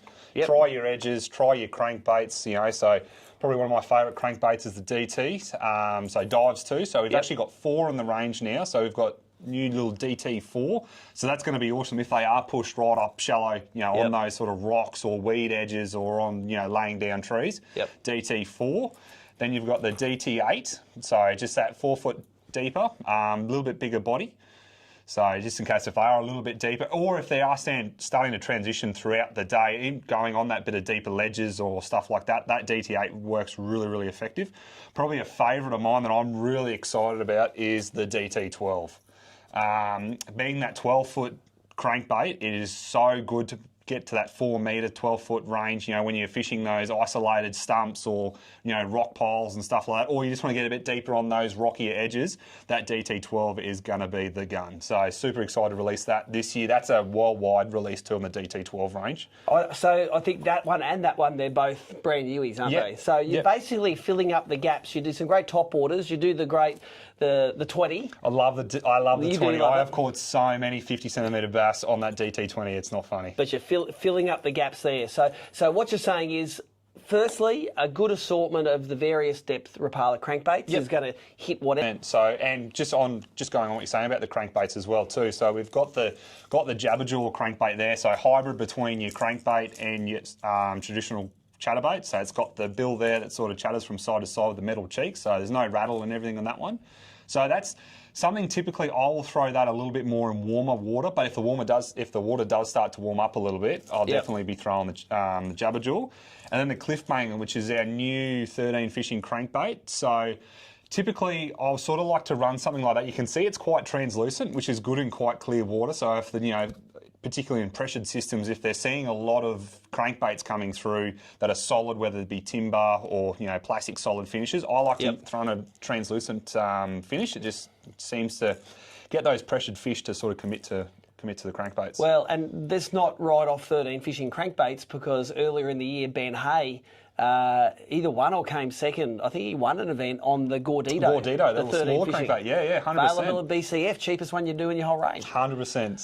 So never right off the 13 crankbait. Cool. Well, I love crankbaits as well, so I'm going to have plenty of these fellas cranked, including some of the old max wraps you can't get. Every time I go to Somerset, that little bony brim profile max wrap just tends to catch them.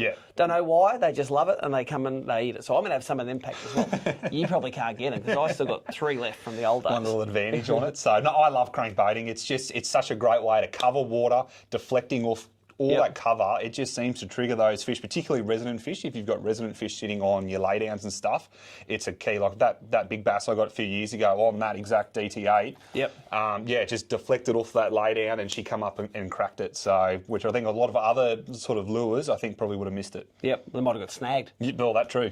Now, tell us your favourite way to fish a crankbait. Is it braid leader or is it straight through? So I love fishing both, but and a lot of guys are all different. Like a lot of guys love fishing straight fluoro for like edges and stuff like that, which would be you. Personally, I like braid to leader. I just find I get that feel of it a lot too. I can feel what it's doing, whether if it's going to get hung up, like you can feel like weight starting to load up on it before it actually dives in. I can stop it, let it come back up, and then go again. But if I'm fishing deeper fish, on the other hand, that's when I'll probably go to a fluoro. Because it holds that lure down. Holds the lure down as well too. So like particularly I love long lining DTs. It's probably my go-to technique. And when I'm long lining, that fluorocarbon's already starting to make its way down. And then when you do start to crank into it, it's not bellowing up, it's bellowing the other way as well too. It keeps it there, doesn't it? Yeah, and I can get them really, really deep. Like I've had the DT20 down to 30 foot. 30 foot banging on the bottom. Banging on the bottom. So. And then a 50 centimetre bass banging on it. And well, big fluoro just feels like a whoop, whoop, and then it takes long. You're like, oh yeah, this is a big one. So you lose that sort of feel of it. But no, that's probably between the braid and the fluoro. That's how I do it. But I know a lot of guys like yourself love the fluoro for being up in the structure. And, you haven't got like your braid not going through timber and getting busted off on that as well too. So. Cool. Each preference. So that's the crankbaits we sort of covered. I see you've got some jerkbaits there. We're going to get onto those, but where does the Shad Wrap Elite fall in between the two? Is this more of a crankbait or more of a jerkbait, your old Shad Wrap Elite? To me, I fish that more of a crankbait. compared to a jerkbait. You can see on the bib style there, it's a lot Like a wider square and stuff. bill. It's a square bill, so it's it's deflecting off cover a lot better. But the action of it's probably different compared to your DTs and stuff like that. You probably haven't got as much of a wide action. Yeah, real tight action. Tight isn't action, it? Yeah. and it's just a really good shad Yaboni bream profile, which is renowned in Wivenhoe and Somerset. So I have caught fish, particularly in Wivenhoe, up on edges when they are really honed into bony bream up shallow. So I'll throw that on the crankbait side and something that you might want. And I think you've been pretty generous in the past, Rapala events in the past. I reckon you've handed out some of these. Yeah. Some of the Shad Rap Elites are great quality, wooden. There's something about the sound of a wooden lure Love that fish balsa. like. 100% balsa. And the thing I love about balsa as well too is just the buoyancy of them. Like I was just saying before, if you do feel like you're getting into that structure, just stop it, and it not just goes up. It reverses out of it, which is awesome. So, and like you said, the acoustics of balsa, there's something about it, and They fish just love it, don't they? Yeah. All right, well, let's jump across to the jerkbaits now. And we're going to go back to this theory that the colder the water is, the shallower and the closer to the edge they get up. So that's why you might think, summertime's going to be the best time for jerkbaiting bass. When is it?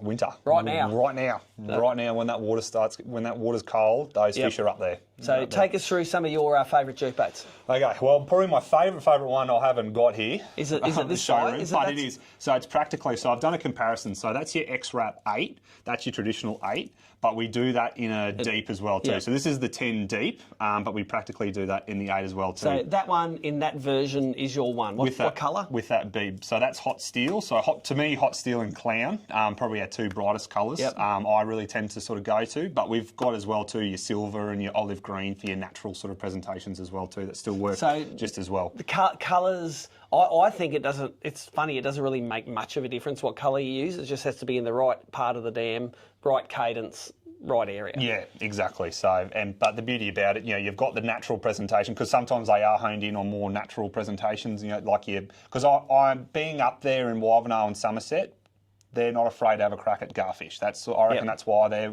up there, up big garfish and stuff. So you've got your nice silvers and stuff. But yeah, in the same token, that colour and like your chartreuses and stuff like that, they nail it just as well. So.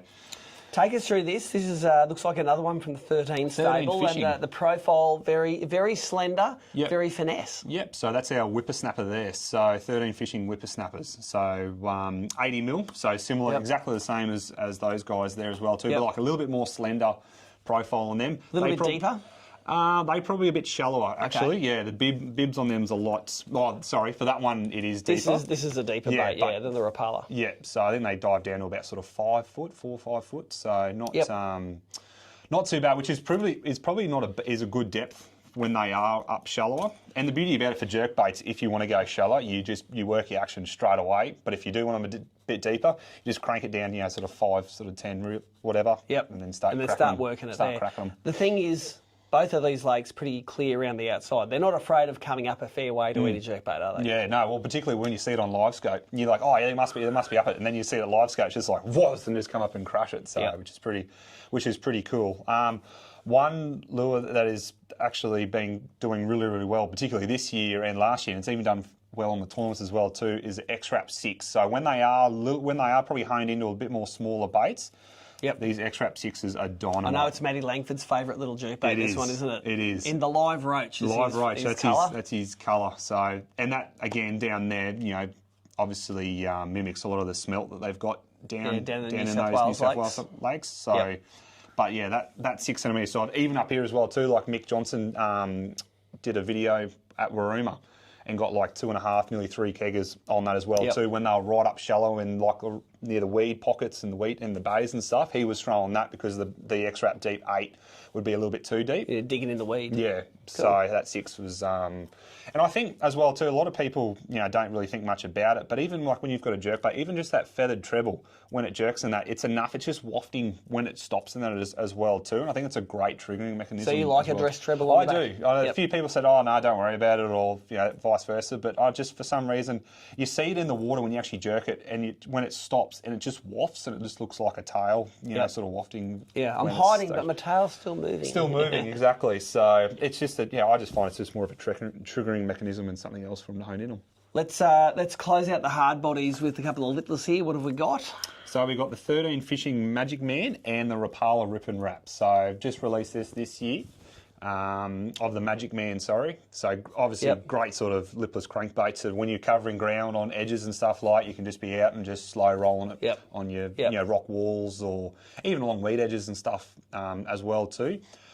The Rip and Blade I like just because of the fact that sometimes having that subtle presentation, you can obviously see it's solid, so there's no rattle and everything in the Rip and Blades as well. So it's good versatile. So it's got your blade between your blade and a lipless there as well. So these are different from the older the Max Wraps. So what were the blades that you had? V blades. So the V blades. So these are different. These are a bit of a longer body. Longer body. The V blades had a rattle in them, where these are all completely solid. All right. And they are a bit heavier than that as well too. So they track a lot better when you do slow rolling. And if you want to throw them on sort of bigger, deeper flats, they get down quick. Yeah, just as well too. So the versatility of it as well too, which is what I like about them. And of course, you guys do one of the only ice jigs on the market nowadays. Yeah, one of the Yep. An ice jig's just enough to Bang just on trim their them on their head and as well too. So okay, last hard body you got here.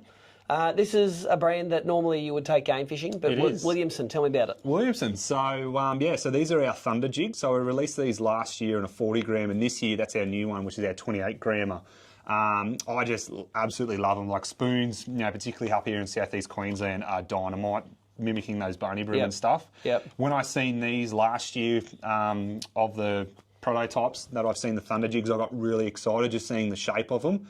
So you can fish them stock like that, but I tend to take that rear hook off with that willow blade there, because you'll sort of find that with that willow blade, it's sort of like you could fish it like a tail spinner, have caught fish doing that ways. But I like to take that off, put a treble or a single on with assist hooks on the top, and just the tail action that you get on that really is phenomenal. Really, really, really well. So, and I tend to find when I'm slow rolling a lot with my spoons, doing that is so much more effective. So 28 grams, that's 1 ounce. You can throw them out of the park. Yeah, send them. So, and I think that's a good size, between that sort of 40 grams as well too. A lot of guys, even including myself, like if they are quite deep, because you don't realise, and again, we just talked about like with live scope, like it gives you a perspective of like when you watch your lure deep, how much it rises. And it's just like, holy smoke. So the 40 gram, don't get me wrong, is a great lure. So even some guys use, 60 grammers and upwards as well too. But being that 28 grams, just a great versatile size when they're sitting around that sort of 20, 25, 30 foot. Now, I know if I said, Mitchie, pick 2 lures you can use the rest of your life for bass that are soft plastic. So these are the 2 you're going to pick, isn't it? The 100%. Suspect and the little heavy hitter. Yep. It's got the runs on the board, and well, so is that one, to be honest, because didn't Mick Horn win a tournament at Hinds on the very first day he fished it? 100% on baitfish colour, yeah. So, but that colour there, Budgie, that is my favourite by far for Somerset and Wivenhoe. Just a good contrasting colour out deep, that chartreuse and the green back. Yep. And it's just more of that Suspect, just having that more of a finesse sort of tail and body roll and stuff like, compared to the big thumping heavy hitter. That's right. So this one may be more of a presence in the water, maybe for a slower retrieve, but if you want to keep it fast and deep, Suspect on a big jig head, and you've got the jig heads to throw them on. Tell us about that. That's a half ounce. 2 O's, which is about the right size for the... Yeah, right size. So I grabbed the grip R's. For the grip. So you've got, for the Suspect and the heavy hitter, the 2O in the grip R's there. So having that wire just pins the TPE beautifully in that, so it's not going to come off and get your pants that deep. Or you're making those massive long casts, because you're ripping it, to try and get your, 30, 40 metre or even longer casts with it as well too. And having that half ounce, particularly when you are fishing those deeper fish, you need it to be tracking along, because if it rises up, you forget about it. The fish if they're turned off, they're going to come maybe a foot or 2. They're not going to come 15 feet. No, to eat nothing compared to like those edge fish. They're completely different in regards of how they're attacking the. And let me add to the point that that little bit of wire sticking out there is ridiculously good. In my opinion, these are the best TPE jig heads on the market. As I said, you've got 3 of them on your table in there where I've caught over 20 mulloway on one rig, and I never even got pantsed once. In fact, if you pants it, you virtually have torn the plastic to bits. So I've gone from like hating TPE because of every cast or every bite you get pants to loving it now because these things never get pantsed. The Morgo's anti-pantsing guarantee. Right there. You go. But like you said, literally one Suspect, you can use that all day. You can get 20, 30 fish on it, no dramas at all. Yep. And that's probably not get pants once. No, exactly. You get more bang for buck having TPE plastics, and that's why our range we base on TPE. Yep. You know, so you get more fish for it. So, and then I've just gone for a 1.6 as well too, just in case they are up on edges. Yep. And that as well too. It is good to throw. It is good to throw that sort of plastic up and around, you know, particularly on the weed and that, shaking it around the weed edges or on the top of the weed when they are pushed up shallow as well too. But again, same sort of attachment. You've got the detached lead there, but you've also got that little wire, which is the money. Now, looking at last year's events, we had a bit of a runaway winner at Somerset last year, and we had a really, really close event at Wivenhoe. It was, White Ant caught 13.5 kilos for 5 fish on the first day. Didn't even need to go on the second day. Could have just sat it out. But then Wivenhoe was like down to 20 or 30 grams, I think. So what's your pick for this year? You think it's going to be a runaway winner again, or do you think Somerset's going to be a little bit stingier for the field? Or and Wivenhoe, is it going to be the year that Wivenhoe really shows up? I hope so. Yeah. I hope so, because there is like some of the fishing I've had at Wivenhoe is been, you know, unreal. Yeah. Like world class fishing in there. And a few years it just hasn't brought it to the game when it does come on. So it's been stable for a few months. So the water levels have. The weather's looking pretty stable. I think if we're going to have a good year, this might be it this year. I hope so. And I wouldn't be surprised, because I know obviously last year Deep for Somerset worked pretty well for Mark. Yep. I wouldn't be surprised this year. It might probably, if this particularly the colder weather we've had recently, like, you know, snowing, you know, just over the border and stuff like that. So I wouldn't be surprised if it maybe an edge tournament for Somerset, and probably Wivenhoe is probably not far the same as well too. Yeah. Whatever It's one's a little doing, bit lower, but not much. Not much, yeah. Yep. So I wouldn't be surprised if they're both probably edge bites. But look, anything can happen. It's that time of year when, you know, they can be up shallow or they can be out deep. So it's anyone's game. Yeah. That's the beauty about it. Or they could be line burners, or they could be 4 kilos. Yeah, exactly. So, but So no, there I you think it's go. gonna be good. Some really specific calls there by Mitchie. I didn't really help it for anything like that. Look, but it's hard. I think it does help a lot, because basically, if you like doing it, they're probably going to be eating it in these couple of events. It's going to be a really interesting lead up to the grand final. Remember, all of the guys in the Australian Bass team, they're not going to be there. So, as I think, if there's no Langford, Johnson, Tommy Woods, Braden Shoes, you know, Mick Johnson's, all those guys. That's more places I'm going to be up. 100%, yeah. I love that. More of a chance than any So time. let's see if some of your calls come right. Thank you very much, Mitchie, for joining us tonight, all good, mate. On ABT Live, Rapala Bass Pro Series.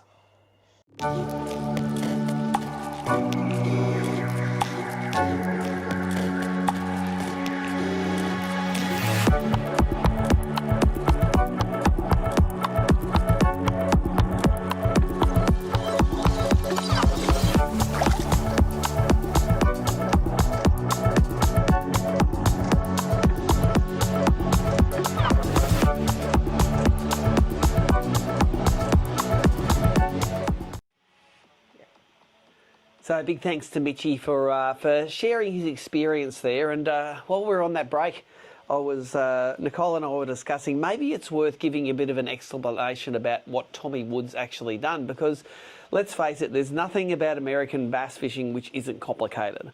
So let's just give us I'll give you a little bit of a rundown of what's happened with Tommy Wood. He wants to qualify for the Bassmaster Elite Series, which is the same series that Carl Jonkmason fishes in, and which ironically and stupidly Carl's still justifying his place in because of some results that he got nearly 10 years ago. That's beside the point. To get into the Bassmaster Elites, you need to go through a fairly rigorous process. The level underneath the Bassmaster Elite Series is called the Bassmaster Open Series. As the name suggests, they're open to everybody.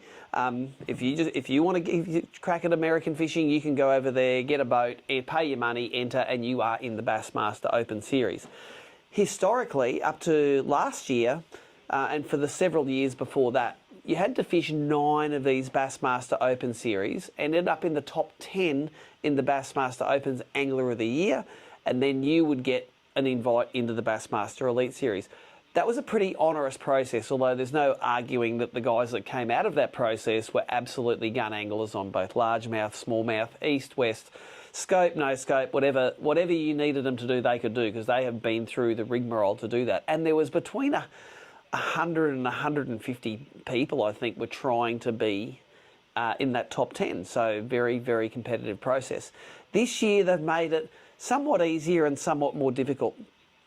There are 2 divisions of Bassmaster Opens at the moment, Division 1, Division 2. I think geographically they're set up.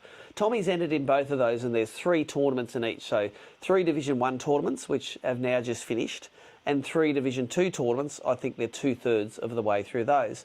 Tommy just at the St Lawrence River just recently finished the Division 1, and he ended up, I think it was 40th, was it, Nicole?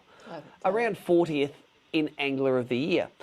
The good thing is the EQ, or Elite Qualifier Series, is made up from the top 50 anglers in the Series 1, plus the top 50 anglers in Series 2, plus all of the elites that want to fish, ones that may be kicked out, ones that want something to do at the end of the year.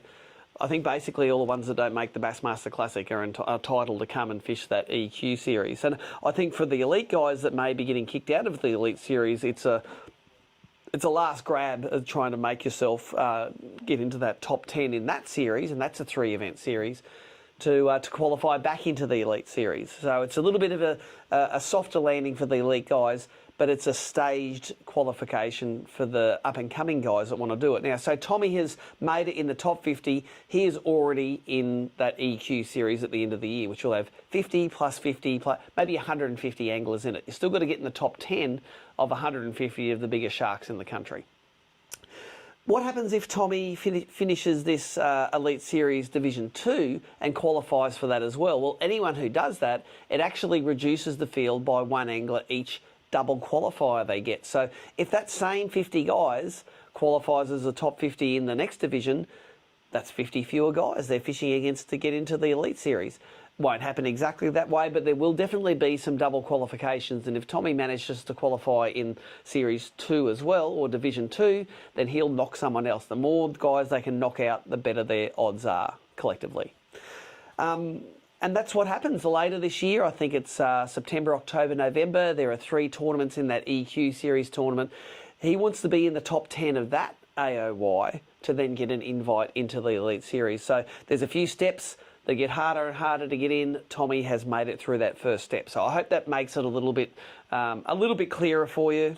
That's my understanding anyway. If I've got it wrong, let me know in the comments. But I'm pretty much up with what he needs to do, and I'm pretty sure that's what it is.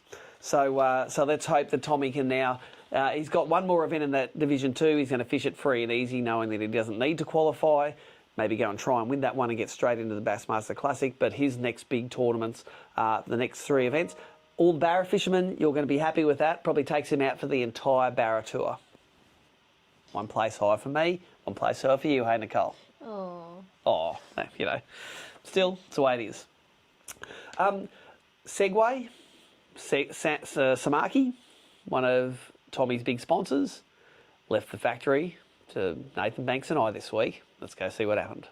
Well, we are down in Samaki's headquarters, and Josh, he's away, so I've got Nathan Banks with me. And Banksy, how cool is it to get rid of Josh, and you can take us through the real nuts and bolts about what's going on here, mate? Yeah, absolutely. It's great. It's look, we've got a decoy round coming up. The Somerset round of the Bass Pro Series is decoy. Decoy is new to you guys, but over 100 years old generally. Yes. Every time I look, there's more and more stuff on this wall and more cool stuff. Now, tell us firstly about the Samaki baits. Do they all have decoys on them now? So everything we're making from now on that comes out in Samaki will be fitted with decoy. Yep. Wherever possible, our lures will be fitted with the best hooks you can get. And as usual, Samaki baits don't need hooks swapped on them. So if you take your DS80 out of the box and change the hooks, I'm going to crawl down that lens, punch you right in the nose, because you don't have to do it. Absolutely. Everyone asks me, I use the lure a lot. What do I have to do, Steve, to get it ready? It's like, take it out of the box and tie it on. Don't screw with it. Yeah. But you might have older lures in your box that you need replacement trebles for. I only did it recently with a big pile of DS80s that I'd wrecked trebles on, and you could never buy those trebles before. You've got iterations now that'll get those things back to suspending and mint. Yeah, absolutely. There's now a hook for every lure that's on the market in decoy.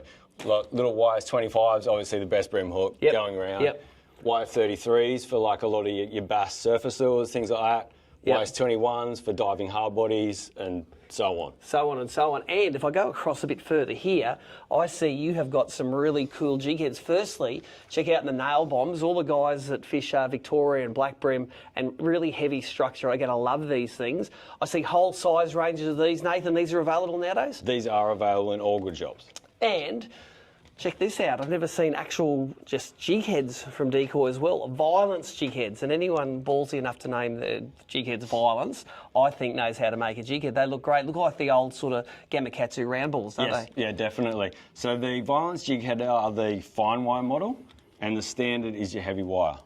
I'd go the other way around. I'd call the heavier Yeah, I would wire have too, Violence as well. But hey, that's the Japanese. Yep. They're crazy, aren't they? And I'm going to put these back in the wrong. It'll give Just Josh. do it. Give him He'll something to do. hate it. Give him something to do when he gets back. Moving through the Decoy range, I know it's going to be a killer brand for you guys down the track, but a lot of the market in that side is not in trebles. It's true. It's in bait fishing stuff, and I see you've got It is things now. over here. Like, tell me, I know this isn't a bait fishing one. What the hell is that? That's the best of both worlds. That's a lure designed by a committee right there. 100%. I'm going to read what it is. It's the Zero Dan. It's got a chatterbait blade, a sinker, and like a long shank hook on it. Have a guess. What's that for? It's a like a slow rolling weighted chatterbait style lure. You can pop your favourite plastic on there and Not get it snagged. hopefully not snag it. But I think you've got whiting, brim, live baits. Yes. You've got everything sort of covered when it comes to those baits. Yes. Now Decoy's obviously been around 100 years, synonymous as one of the best, if not the best, treble and lure accessory maker in the world. We're now doing a bait fishing range of hooks with everything from a long bait holder through to octopus hooks. Yep. So if you like Decoy in your artificials, why not fish Decoy on your naturals? Come over here and show us some of the things. Josh, I think, had the biggest surprise for me at AFTA. Yes. He goes, oh, by the way, Morgo, here's a stick minnow and here's some brim baits. It's like, I asked Jamie McHugh, Jamie, did you know those were coming? He goes, nah, not really. I go, Josh is Had a few very good at secrets. keeping a secret, isn't it? Yeah. You knew they were coming, though. Oh, well, yes. Sort of. Yeah, no. I was involved at least. Let's take us through some of those. I know you pulled a few down here. Yeah, for sure. Take us through some of the collection, and you can sit down to do Yeah, it. we'll pop down. Show us these fellas. So we've got a new... I'll grab you. Pop over, grab that later. So we've got now...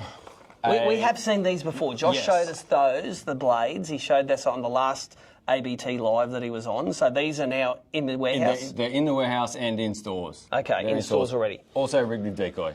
Now, these were Tommy Wood's favourite last year. These are the DS60s. These are going to play at Somerset and at the Decoy round. They have been out a while now, so they should be in your tackle stores. Yes. 60 mil long bass killers. Medium Awesome. and a deep diver. Okay, so I think I might only have mediums there. I have to do a shop you go. before the event. top But up. these were new. These were like, surprise, big and medium-sized cicadas. So tell me about those. Yeah, so we've got a 50 mil and a 65 mil. 65 mil maybe for more of that sort of river cod market, crossover, real big bass. Yep. Decoy ready and awesome detail.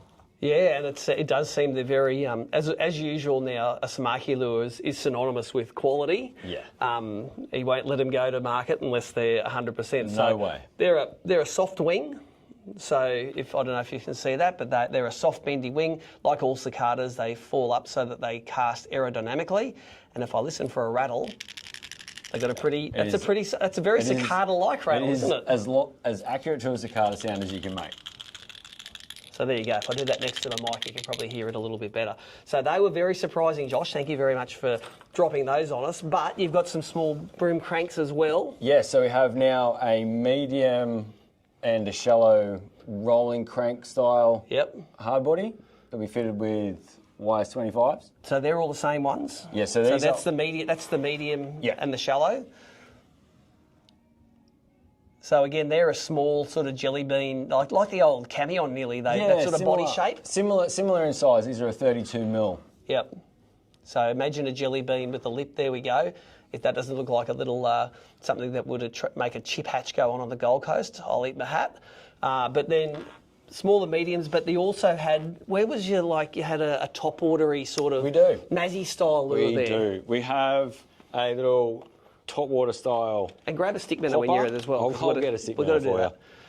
Because these were also super surprised. I just was walking past it after and I saw a stick minnow in a tank just sinking like the best stick minnow I've ever seen. And I go, Josh, what's that? And he's just like, hee. And there it was. Here is the footy bug. It's a little 40mm surface pop/wake style lure. Yep.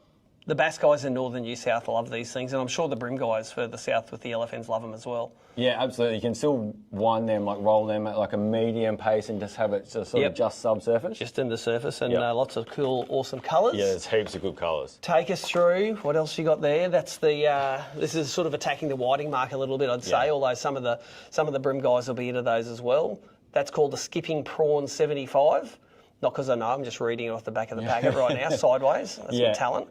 And pre-orders for these have been pretty good. Yeah, very good, very good. Super well received.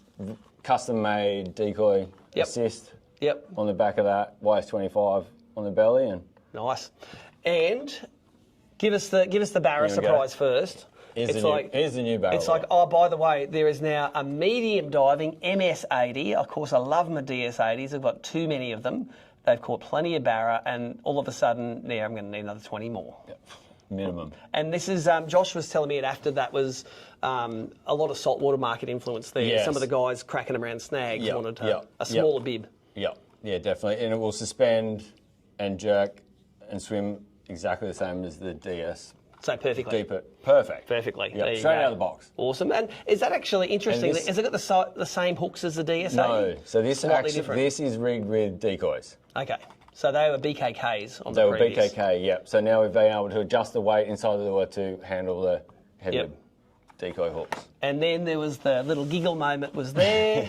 These are called the 4-prawn 40s. And they are the stick minnow analogue there. Of course, you can't buy the stick minnows anymore. I'm running out of my TM codes. Adam at fishing.com.au has some generic ones he could get his hands on, but I'm sure he will stock up with these guys now that someone's making them again. This will be your new favourite. There you go. Stick minnow for well, sure. You know what? It's there's one thing you say with a good stick minnow. All they got to do is fall right. And that's all it does. It doesn't have to do anything else. That's exactly right. So, how many colours available in these? There'll be... You're counting them on the wall. 6 colours available in these. There you go. So 6 of those fellas there. Are there any other surprises that Josh forgot to drop on us that you're going to drop on us now? I can't see any, but no, I think you never know in this joint. I think, especially for this style of fishing, for your bass rounds, I think this is all we did this year. Awesome. Now, what's the chances that Josh is going to leave us alone again to go through the showroom and do another story when he's away? Pretty high. You reckon we've done all right? Not? I reckon we've done all right, and I reckon that the decoy round up at Somerset is going to be snap-your-doodle good. They're going to be eating these jerk baits in shallow water. They're going to be eating stuff in deep water. They might not be eating cicadas at Somerset in end of August. They might eat these cicadas. Maybe. We'll just find out. But all I know is if you tie on something with a decoy hook on it, you're going to be channeling your sponsor karma and maybe making yourself the way into that Bass Pro Grand Final. Banksy, thanks very much for having us. No problem at all. Thanks for coming down. Unsupervised and let loose. And you're back. There you go. Wonder if Josh is ever going to leave the factory again. I don't know. I think we did all right. Some lures I like there. He was bloody good at keeping secrets, Josh. Look, last chance to enter the Where Are You From comp. If you haven't done it, Facebook, YouTube, throw it in the bottom where you're from, where you're watching from. Anyone in Australia might win this pack. And I just want to go through this pack. I haven't done it yet tonight. 13 Fishing Jabberjaw, Rapala Skitter Pop Elite, Rapala Jerkbaits, Shimano Kairiki Braid, 8 pound, and one of the lures. Everyone got one of those at the Glenbourne comp. Boost Star weights from Duo, Bait Junkie Plastics, 1, 2, 3, 4, 5 packs, all the different wave minnows, flicks, or etc. etc. We got some Duo hard bodies, 1, 2 Duos there. Xeric Barra baits, 1, 2. Oh, there's 3 Duos in there. Atomics, 1, 2, 3. 3 Atomics right there. Look at that, one of the big heavy duty big shad Rapalites. Is that a 95? That is a 95 right there. Some Bait Junkie jig heads, plastics, Crush Shitty, Crush Shitty, Crush Shitty. They're all going to fit in that box. Just let us know where you're watching from, where you're fishing from. Doesn't really matter. Haven't had enough tackle tonight? Well, it gets serious now because I sit down with Justin Wilmer and I'll give you some tackle overload. So another field trip. We've been getting out a lot since AFTA and catching up with companies just to go for a little bit of a deeper dive. A lot of time at AFTA you see a bit of a 60-second rundown of what comes out. But Justin Wilmer, we're going to sit down this afternoon and maybe go through in depth some of the great BREAM, Bass, Barra product that you guys released at AFTA. Firstly, how was the show for you guys? Positive as normal? Yeah, show was epic. It was really good. Lots of positive feedback from the stores that visited, and also public day went off. Our heads exploded, and now we're back again to settle down and keep rolling. Are you like me? Did you get the post-AFTA hangover, get a bit crook afterwards, and you're recovering now? Similar voices, I think. So I don't know whether it was just a lot of talking or, the after flu. Yeah, I think so. I think it was a bit of both. But look, one of the other things we have coming up as well is we have one of the Bass Pro Series rounds at Wivenhoe TT rounds. So we all know that sponsor karma is a thing. So we want to go through some of that product today as well and find out a few TT products that you might want to use to get yourself a little bit higher up the leaderboard. But let's talk about that a little bit later on, Justin. I want a bit of a tour de force of all of the cool and popular new stuff that you brought out at AFTA. And we're not going to spare any time on this. We're going to make sure we go through this in detail. So what's your hero? There's a lot of product here, so we'll skip through a bit of it, but there's probably 2.5-inch grubs is a favourite for a lot of the crew for the BREAM. Yep. So we've now got a laminate in the 2.5-inch grubs, which allows us to do multiple colours in the plastic. So you'll see opening night, calico candy, the Houdini, there's a bunch of cool colours, plus a couple of the new colours that we've added as well. We've added 4 new colours in the Z-Man range, and they're Aussie colours. And that's what we talk about. A laminate there means you can have two colours of plastic in the mould, and it gives you those awesome the combinations, I suppose, that we've been used to from maybe a lot of other brands. Yeah, and it gives you that contrast where you could have that lighter belly, darker top, that sort of thing. Which is what happens in real life now. New colours. 4 new colours in the range, so super pumped on those. That got a lot of interest at AFTA, so that is Ghost Chartreuse. Yep. Chartreuse back, clear belly, silver fleck. That's in a bunch of models. Jelly prawn in your other hand, that's a really nice colour. Beautiful clear water very colour, natural, isn't it? Colour. Yep, and that's again a stack of models. All of these are on the website now, so you can check them out. Yep. tackletactics.com.au. Fiddler crab and that guy there, that's cotton candy. So a lot of work went into getting that pink right with that beautiful clear belly.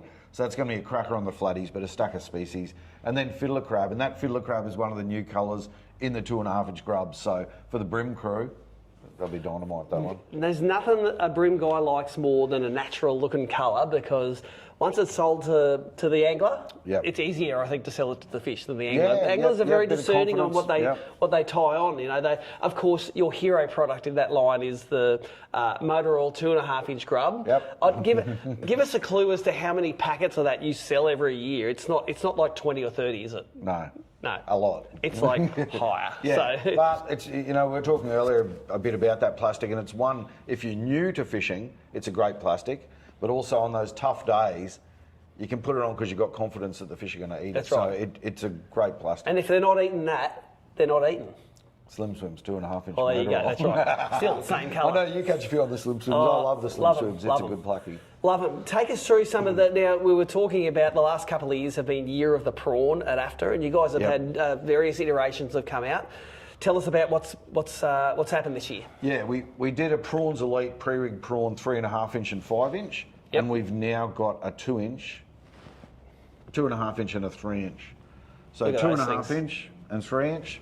Beautiful little bite-sized snacks. They've got a lot of the features of the larger ones, so they've got the glass rattle in there. Yep. They're pre-weighted. They've got a beautiful solid hook. They've got that segmented body with the natural tail kick, and also that vibration of the leg and antenna as they sink. Yeah, so and it's like just tied on. Yeah, tied on. No rigging required. And my dad's 80, and I took him fishing, and I said, here you go, tie one of these on, and he caught a bunch of flatties on that 3-inch model. And I said to him, what do you think? And he goes, they just eat it. That's it. So for me, if they just eat it, that's a good thing. So they're a beautiful prawn imitation, and everything eats a prawn. So keep an eye out. There's an episode coming up where Declan and I smash the BREAM on that little fella. What's it like storing these guys? So do I need to keep the original packaging? Is that the best way to do it, or do they store in a tackle box well? Or? You can store them in the original packaging. Z-Man have designed it with little clips on, little tabs on the pack, so you can keep them in good order.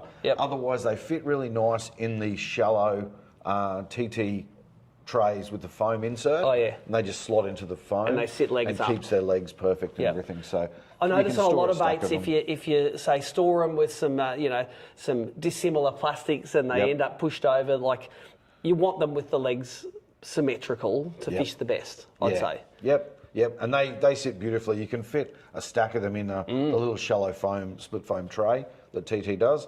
So they sit really nice in there. They store well. I've had them stored in there for a long time. Yep. The 3.5-inch model, no problem at all. Don't need a stinger or anything on those. Fish just eat them whole. Nah, it's amazing. Straight down. Wait for this BREAM video. This thing here, all you get is that. You get two couple of eyes antennas. out. That's it, because they just eat the whole thing. So no problem. Cool. I'm looking near here now, and I'm seeing jig heads on hooks of sizes we haven't used for 25 years. Like back in the day, we used to bring in the old 1-inch jigs from the US when there was nothing else around.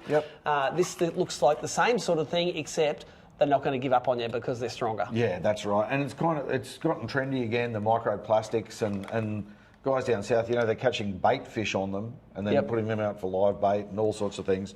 But that's little Guppy Grubs 2-inch. That's our latest edition. In the micro finesse range, but the Z-Man micro finesse baits range has gone really well. So we've taken that Headlocks HD down to a size 6. Wow. So that's in a 1/28th, 1/20th, 1/16th, 1/12th. So lots of popular ones. And then also we did a 1/8th in a 4, because the size 4 fits them quite well.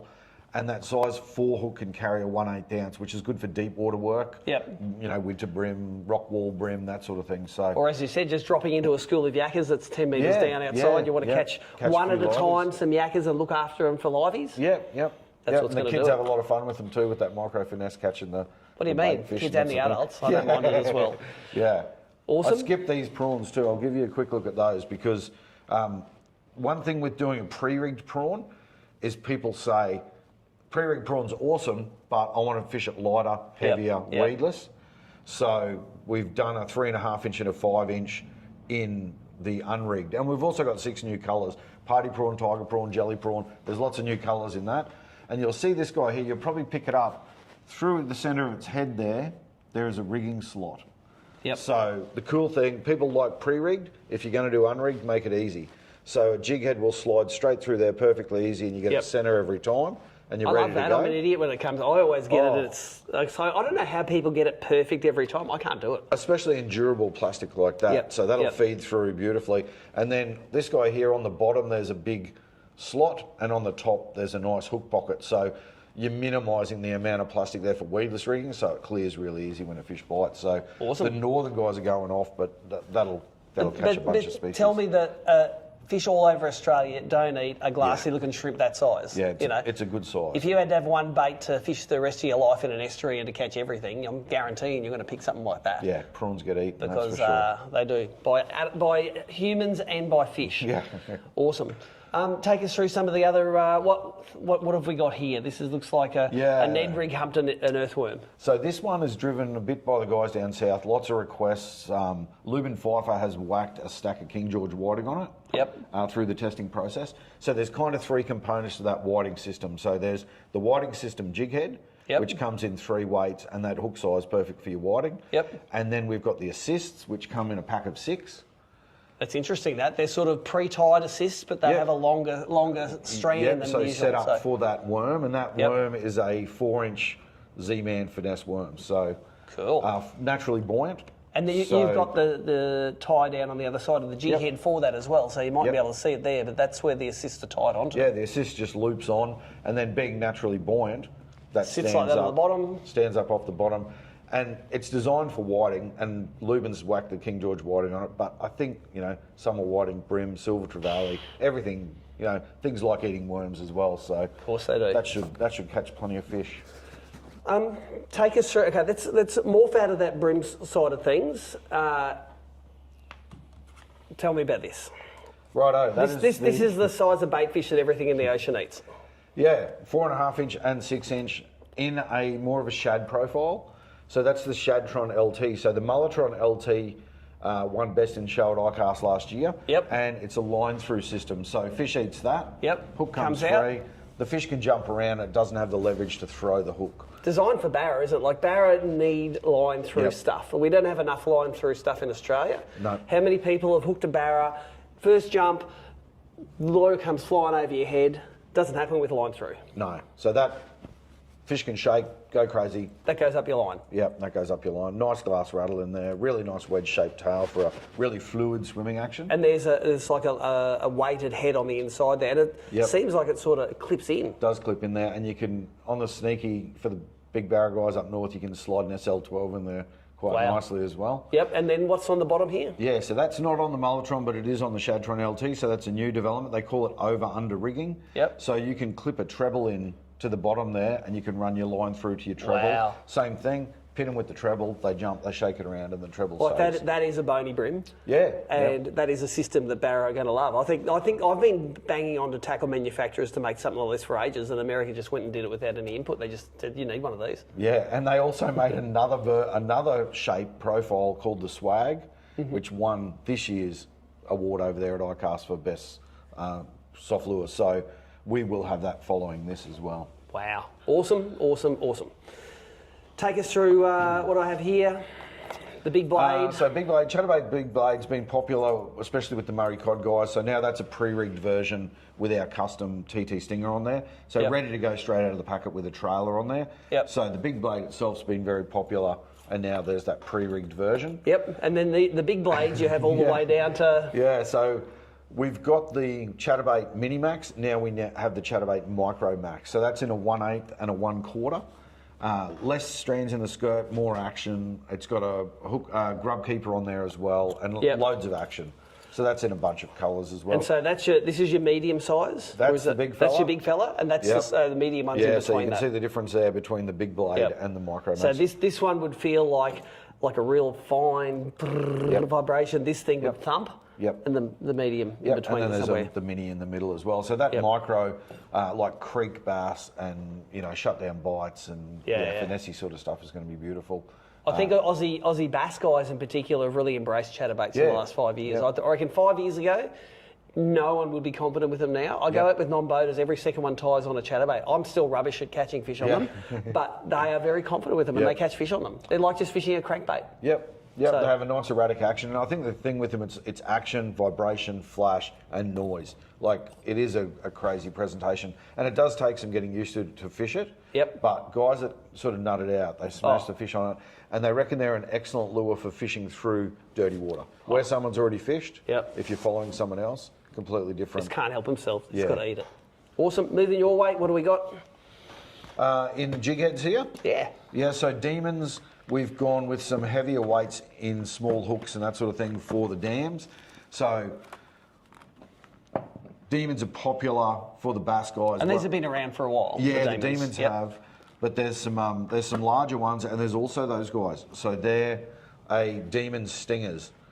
So heavy weights in 1/0 hooks. So you can run your 2.5 inch grubs, you can run your 2.5 inch slim swims, you can fish it deep and slow. Yeah, roll at 25 feet deep. And you can run assist off the bottom of it as well. So designed in conjunction with Lubin a bit for the golden perch yellow belly guys, but Yep. bass, everything. It's going to be dynamite in that deep stuff. So there's some heavier, heavier standard demons. Yep, and then the other also ones these. with the assist hook attachments on the Yeah. side. So that's And these half-ounce demons as well are going to be popular for the flathead guys. Flathead classic and that sort of thing. They love those heavier weights with the. That's interesting. the When you smaller have plackers. Flathead Classic, do you see spikes in the flathead sails? Absolutely. Yeah. Yep. Demons, jig heads, painted jig heads of ours. Demons and big eyes go off.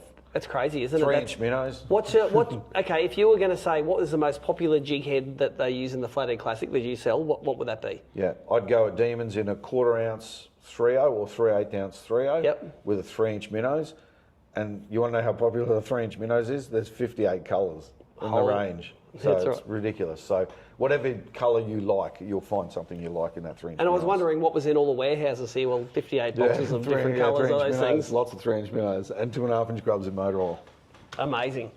All right, keep on moving across. Righto, some new colours. So the TT Switchblade, now available in redfin, yabby, and carp. And that carp colour is also going across the switch minnow Right. and also the flashpoint tail spinner. Yep. So carp colour, you know, lots of things eat a carp, lots of things Yep. eat a red friend, lots of things eat a yabby.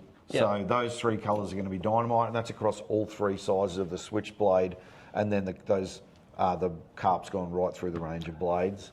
And it seems like that the flashpoint minnow, the switch minnows, they're all becoming more popular, and you're giving different versions of what you can buy.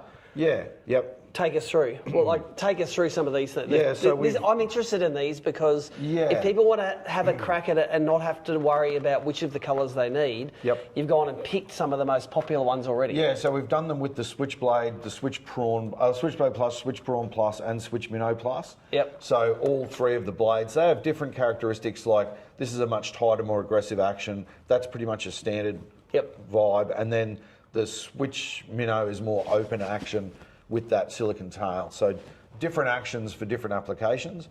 Lubin Viper has done some colour kits for yellers, and then we've also done some all conditions ones. So we've handpicked three colours that are going to work across low light, bright conditions, dirty water, clean water, so people can just grab a pack and go fishing. I think so, and I think that takes a lot of the guessing out of it. I've dealt with a lot of novice fishermen over the years with the magazine. You know, people just want to know, just please tell me where to start. I'll work it out for myself after that, but they just want to not have that decision to make, I suppose. What is going to be the best colour to start off, or what's going to be a proven colour which isn't going to be a dud for me in my area. It's not their fault then if they get the wrong colour. It's our fault. Of course, of course. But there's some cracker colours there. And then we did a Quake one as well in the 50mm and 60mm. I love the look of these little blades. I think they're soft, so but they're finessey. I'm a BREAM guy, so I'm going to love these. I'm going to love these things anyway. And word on the street is that's doing well in the BREAM tournaments at the moment, the 50mm, and we also do a 60mm. 50mm slays the BREAM, 60mm flatties and that sort of thing, but both of them catch. And the trick with the vibes is over the years there's been some hit and miss on small vibes, and the key thing is you want that action either slow, but you want to be able to rip it as well and not have it blow out. You want to be able to give it short, sharp rips. That's right. So those guys, they're awesome. And again, hand-picked colours in the 50mm or 60mm. I like baits that have very accessible trebles. Like for me, BREAM might only hit it once or twice, so you make sure you hook them up when you get them. So this is a way I think to get them. I like multi-treble baits. Sometimes the BREAM does all the work for you. Like by the time you've come tight on it, it's already hooked. Yep. It's stupid. It did it. I love it. Yeah, and that hook swings right near that little tail. So, you know, even if they're only tapping away at it, you'll get them in the lips. So, definitely. Awesome. We're nearly at the end of our Tackle Tactics tour de force. Yeah, it is a bit wild. There is a lot of new stuff. Even though not as much as last year, there's still a ton of stuff. Take us through this. This is a beastly looking bait. And I'll put this into context by first time I went sooty runner fishing in North Queensland. They love spinner baits, but man, they love destroying spinner baits. They absolutely annihilate them. Yep. They tie them in all sorts of knots that you haven't seen before. Even titanium frames weren't immune. They broke. Yeah, they are brutal. They're one of those species where they bring audibles out of you that you never knew existed when they hit the lure and that sort of thing. So this guy's designed with Lubin again. This is a Tornado Mini. So Tornado Plus Mini spinnerbait, heavy duty frame. Yep. But in a compact spinnerbait with that beautiful mustard hook and then that TT custom assist with a plastic rigged on there. Yep. So designed for, you know, there's big yellow belly and golden perch, but perfect for big bass, sooty grunter, like you say, that they're going to be brilliant just with that heavier build. And I see the double Colorado blade there. For me, that's just, you know, we've held to deal with a lot of dirty water this year. Just that thump from those blades and bring them in. Additional thump, and that'll be beautiful. So that's in 3/8 ounce and ½ ounce. A stack of colours, including redfin and carp, that have been added to the range as well. And then we go from there. Here's the mini Tornado, and then we've got the Tornado Mega Twin Spin. So this guy's an absolute beast. Packs flat, and then you can slide the frame. So that comes out like that? Yep, and pops open. So you can store it in a tackle tray, but then it pops out ready to go. The key thing with this guy, this is a Lubin Viper inspired again. We've done a lot of work with Lubin this year, and that is Tenno Gamakatsu SL12s in that spinnerbait with soft plastic pre-rigged, ready to rumble, heavy duty frame. So you can't upgrade them to anything better? They're the hooks. They're the hooks. Yeah, they're the ones. So Lubin really wanted that guy. You'd think it looks similar to our normal Tornado twin spin until you put them side by side. That thing's an absolute animal. And Lubin targets a lot of big Murray cod, so that's built for big. And you know it's going to hold up to it. So yeah. So Super. that's a pretty exciting one. Let's finish off with one for the Barra guys. Yeah, on the big plastics thing again, on our bigger presentations, this is a 190mm Enforcer. So the Enforcer 220 and 250mm have both been popular. Lots of big flatties down south, lots of Barra, Murray cod, all that sort of thing. So we've done a 190 for when that bait's a bit smaller or you want a bit smaller presentation. And we've also done a size 2 in the harness to fit it as well. So that's so they're made for each other. Yeah, and they're heavy duty. So we do harnesses for the other two, plus we do the Enforcer jig heads, and now we've got that size 2 set up for the 190. Well, no one can accuse you guys of resting on your laurels. You've got yourself, your factory expanded now. You've got your own little hole out here now. We'll have to do a little whip around of a cutaway just before the end because Justin was very embarrassed with what you had. Oh, it's a bit messy. It's like, it's not messy, man. This is like work. This is what work looks like. And how many pieces of content you think a year are going to come out of this joint? Bazillions. Literally hundreds. Yeah. It's insane the amount of social media is a big thing, and you know we love sharing the successes of our team with the guys out there and helping people catch fish is what we're all about. So lots of educational stuff. I almost forgot this guy. I should throw him in there as well. The Black Mamba? Yeah, so we've upgraded the TT rods range in the Copperhead, Red Belly and Black Mamba. So awesome value for people, but also quality components. I think they look a bit more refined in the components section there, don't they? And the grip is beautiful. Alloy there for more feel. 36 and 40 ton Toro carbon. They feel light in the hand too. Yeah, light and more stopping power on the bottom end of the new Black Mamba. But 36 and 40 ton Toro carbon blank Fuji guides. Yeah, beautiful rods. We added a 7'6" 2 to 4 kilo as well, which a lot of guys ask for flats and land based. Yeah, and all that sort of make thing. that longer cast out of them. So that is a big evolution, I think, between your first models and here, and it's only been out a few years, haven't they? The TT rods. They've gone really well, and you'll see this new version, the 25 models, turn up in a lot more stores because we do get hassled by people. Where can I get them? And they are going into more stores with that new range of models. Well, there you go. Pretty exciting. Thank you very much for having us to your new digs that we got past the guard dogs. Yeah, got past the dog. Just the showroom is pretty much this wall. If we go beyond here, you're going to see a whole lot of nothing. But we geared it up for AFTA, and then we're pretty much going to set it up as our showroom. So for now, Steve and I are sitting in front of the wall. The wall. Hey, it is a wall full of goodies. Thanks very much for taking the time to go through. I know your time's valuable, so we really appreciate you catching up with us this morning.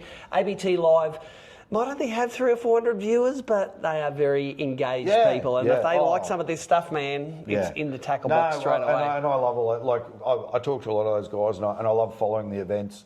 And, you know, they are some of the most hardcore anglers in the country as well. So pretty exciting to see you guys get out and catch some fish. I hope you get the big bites at Wivenhoe. I got one more question. Keegan, TT angler, got married recently, haven't seen him since. Are we ever going to see Keegan again? This is a call out, Keegan Painter. Where are you, Keegs? I think there's an event with your name written on it. I think just to rock in, win your first ABT, rock out, big novelty check at home. Yeah. What more would the new bride want? A few shakes of the beard. That's it. Yeah. Get it going. We miss you, buddy. We do. Know what I've just realised? This is the longest ABT live show that we have done, I reckon, in 3 years, Nicole.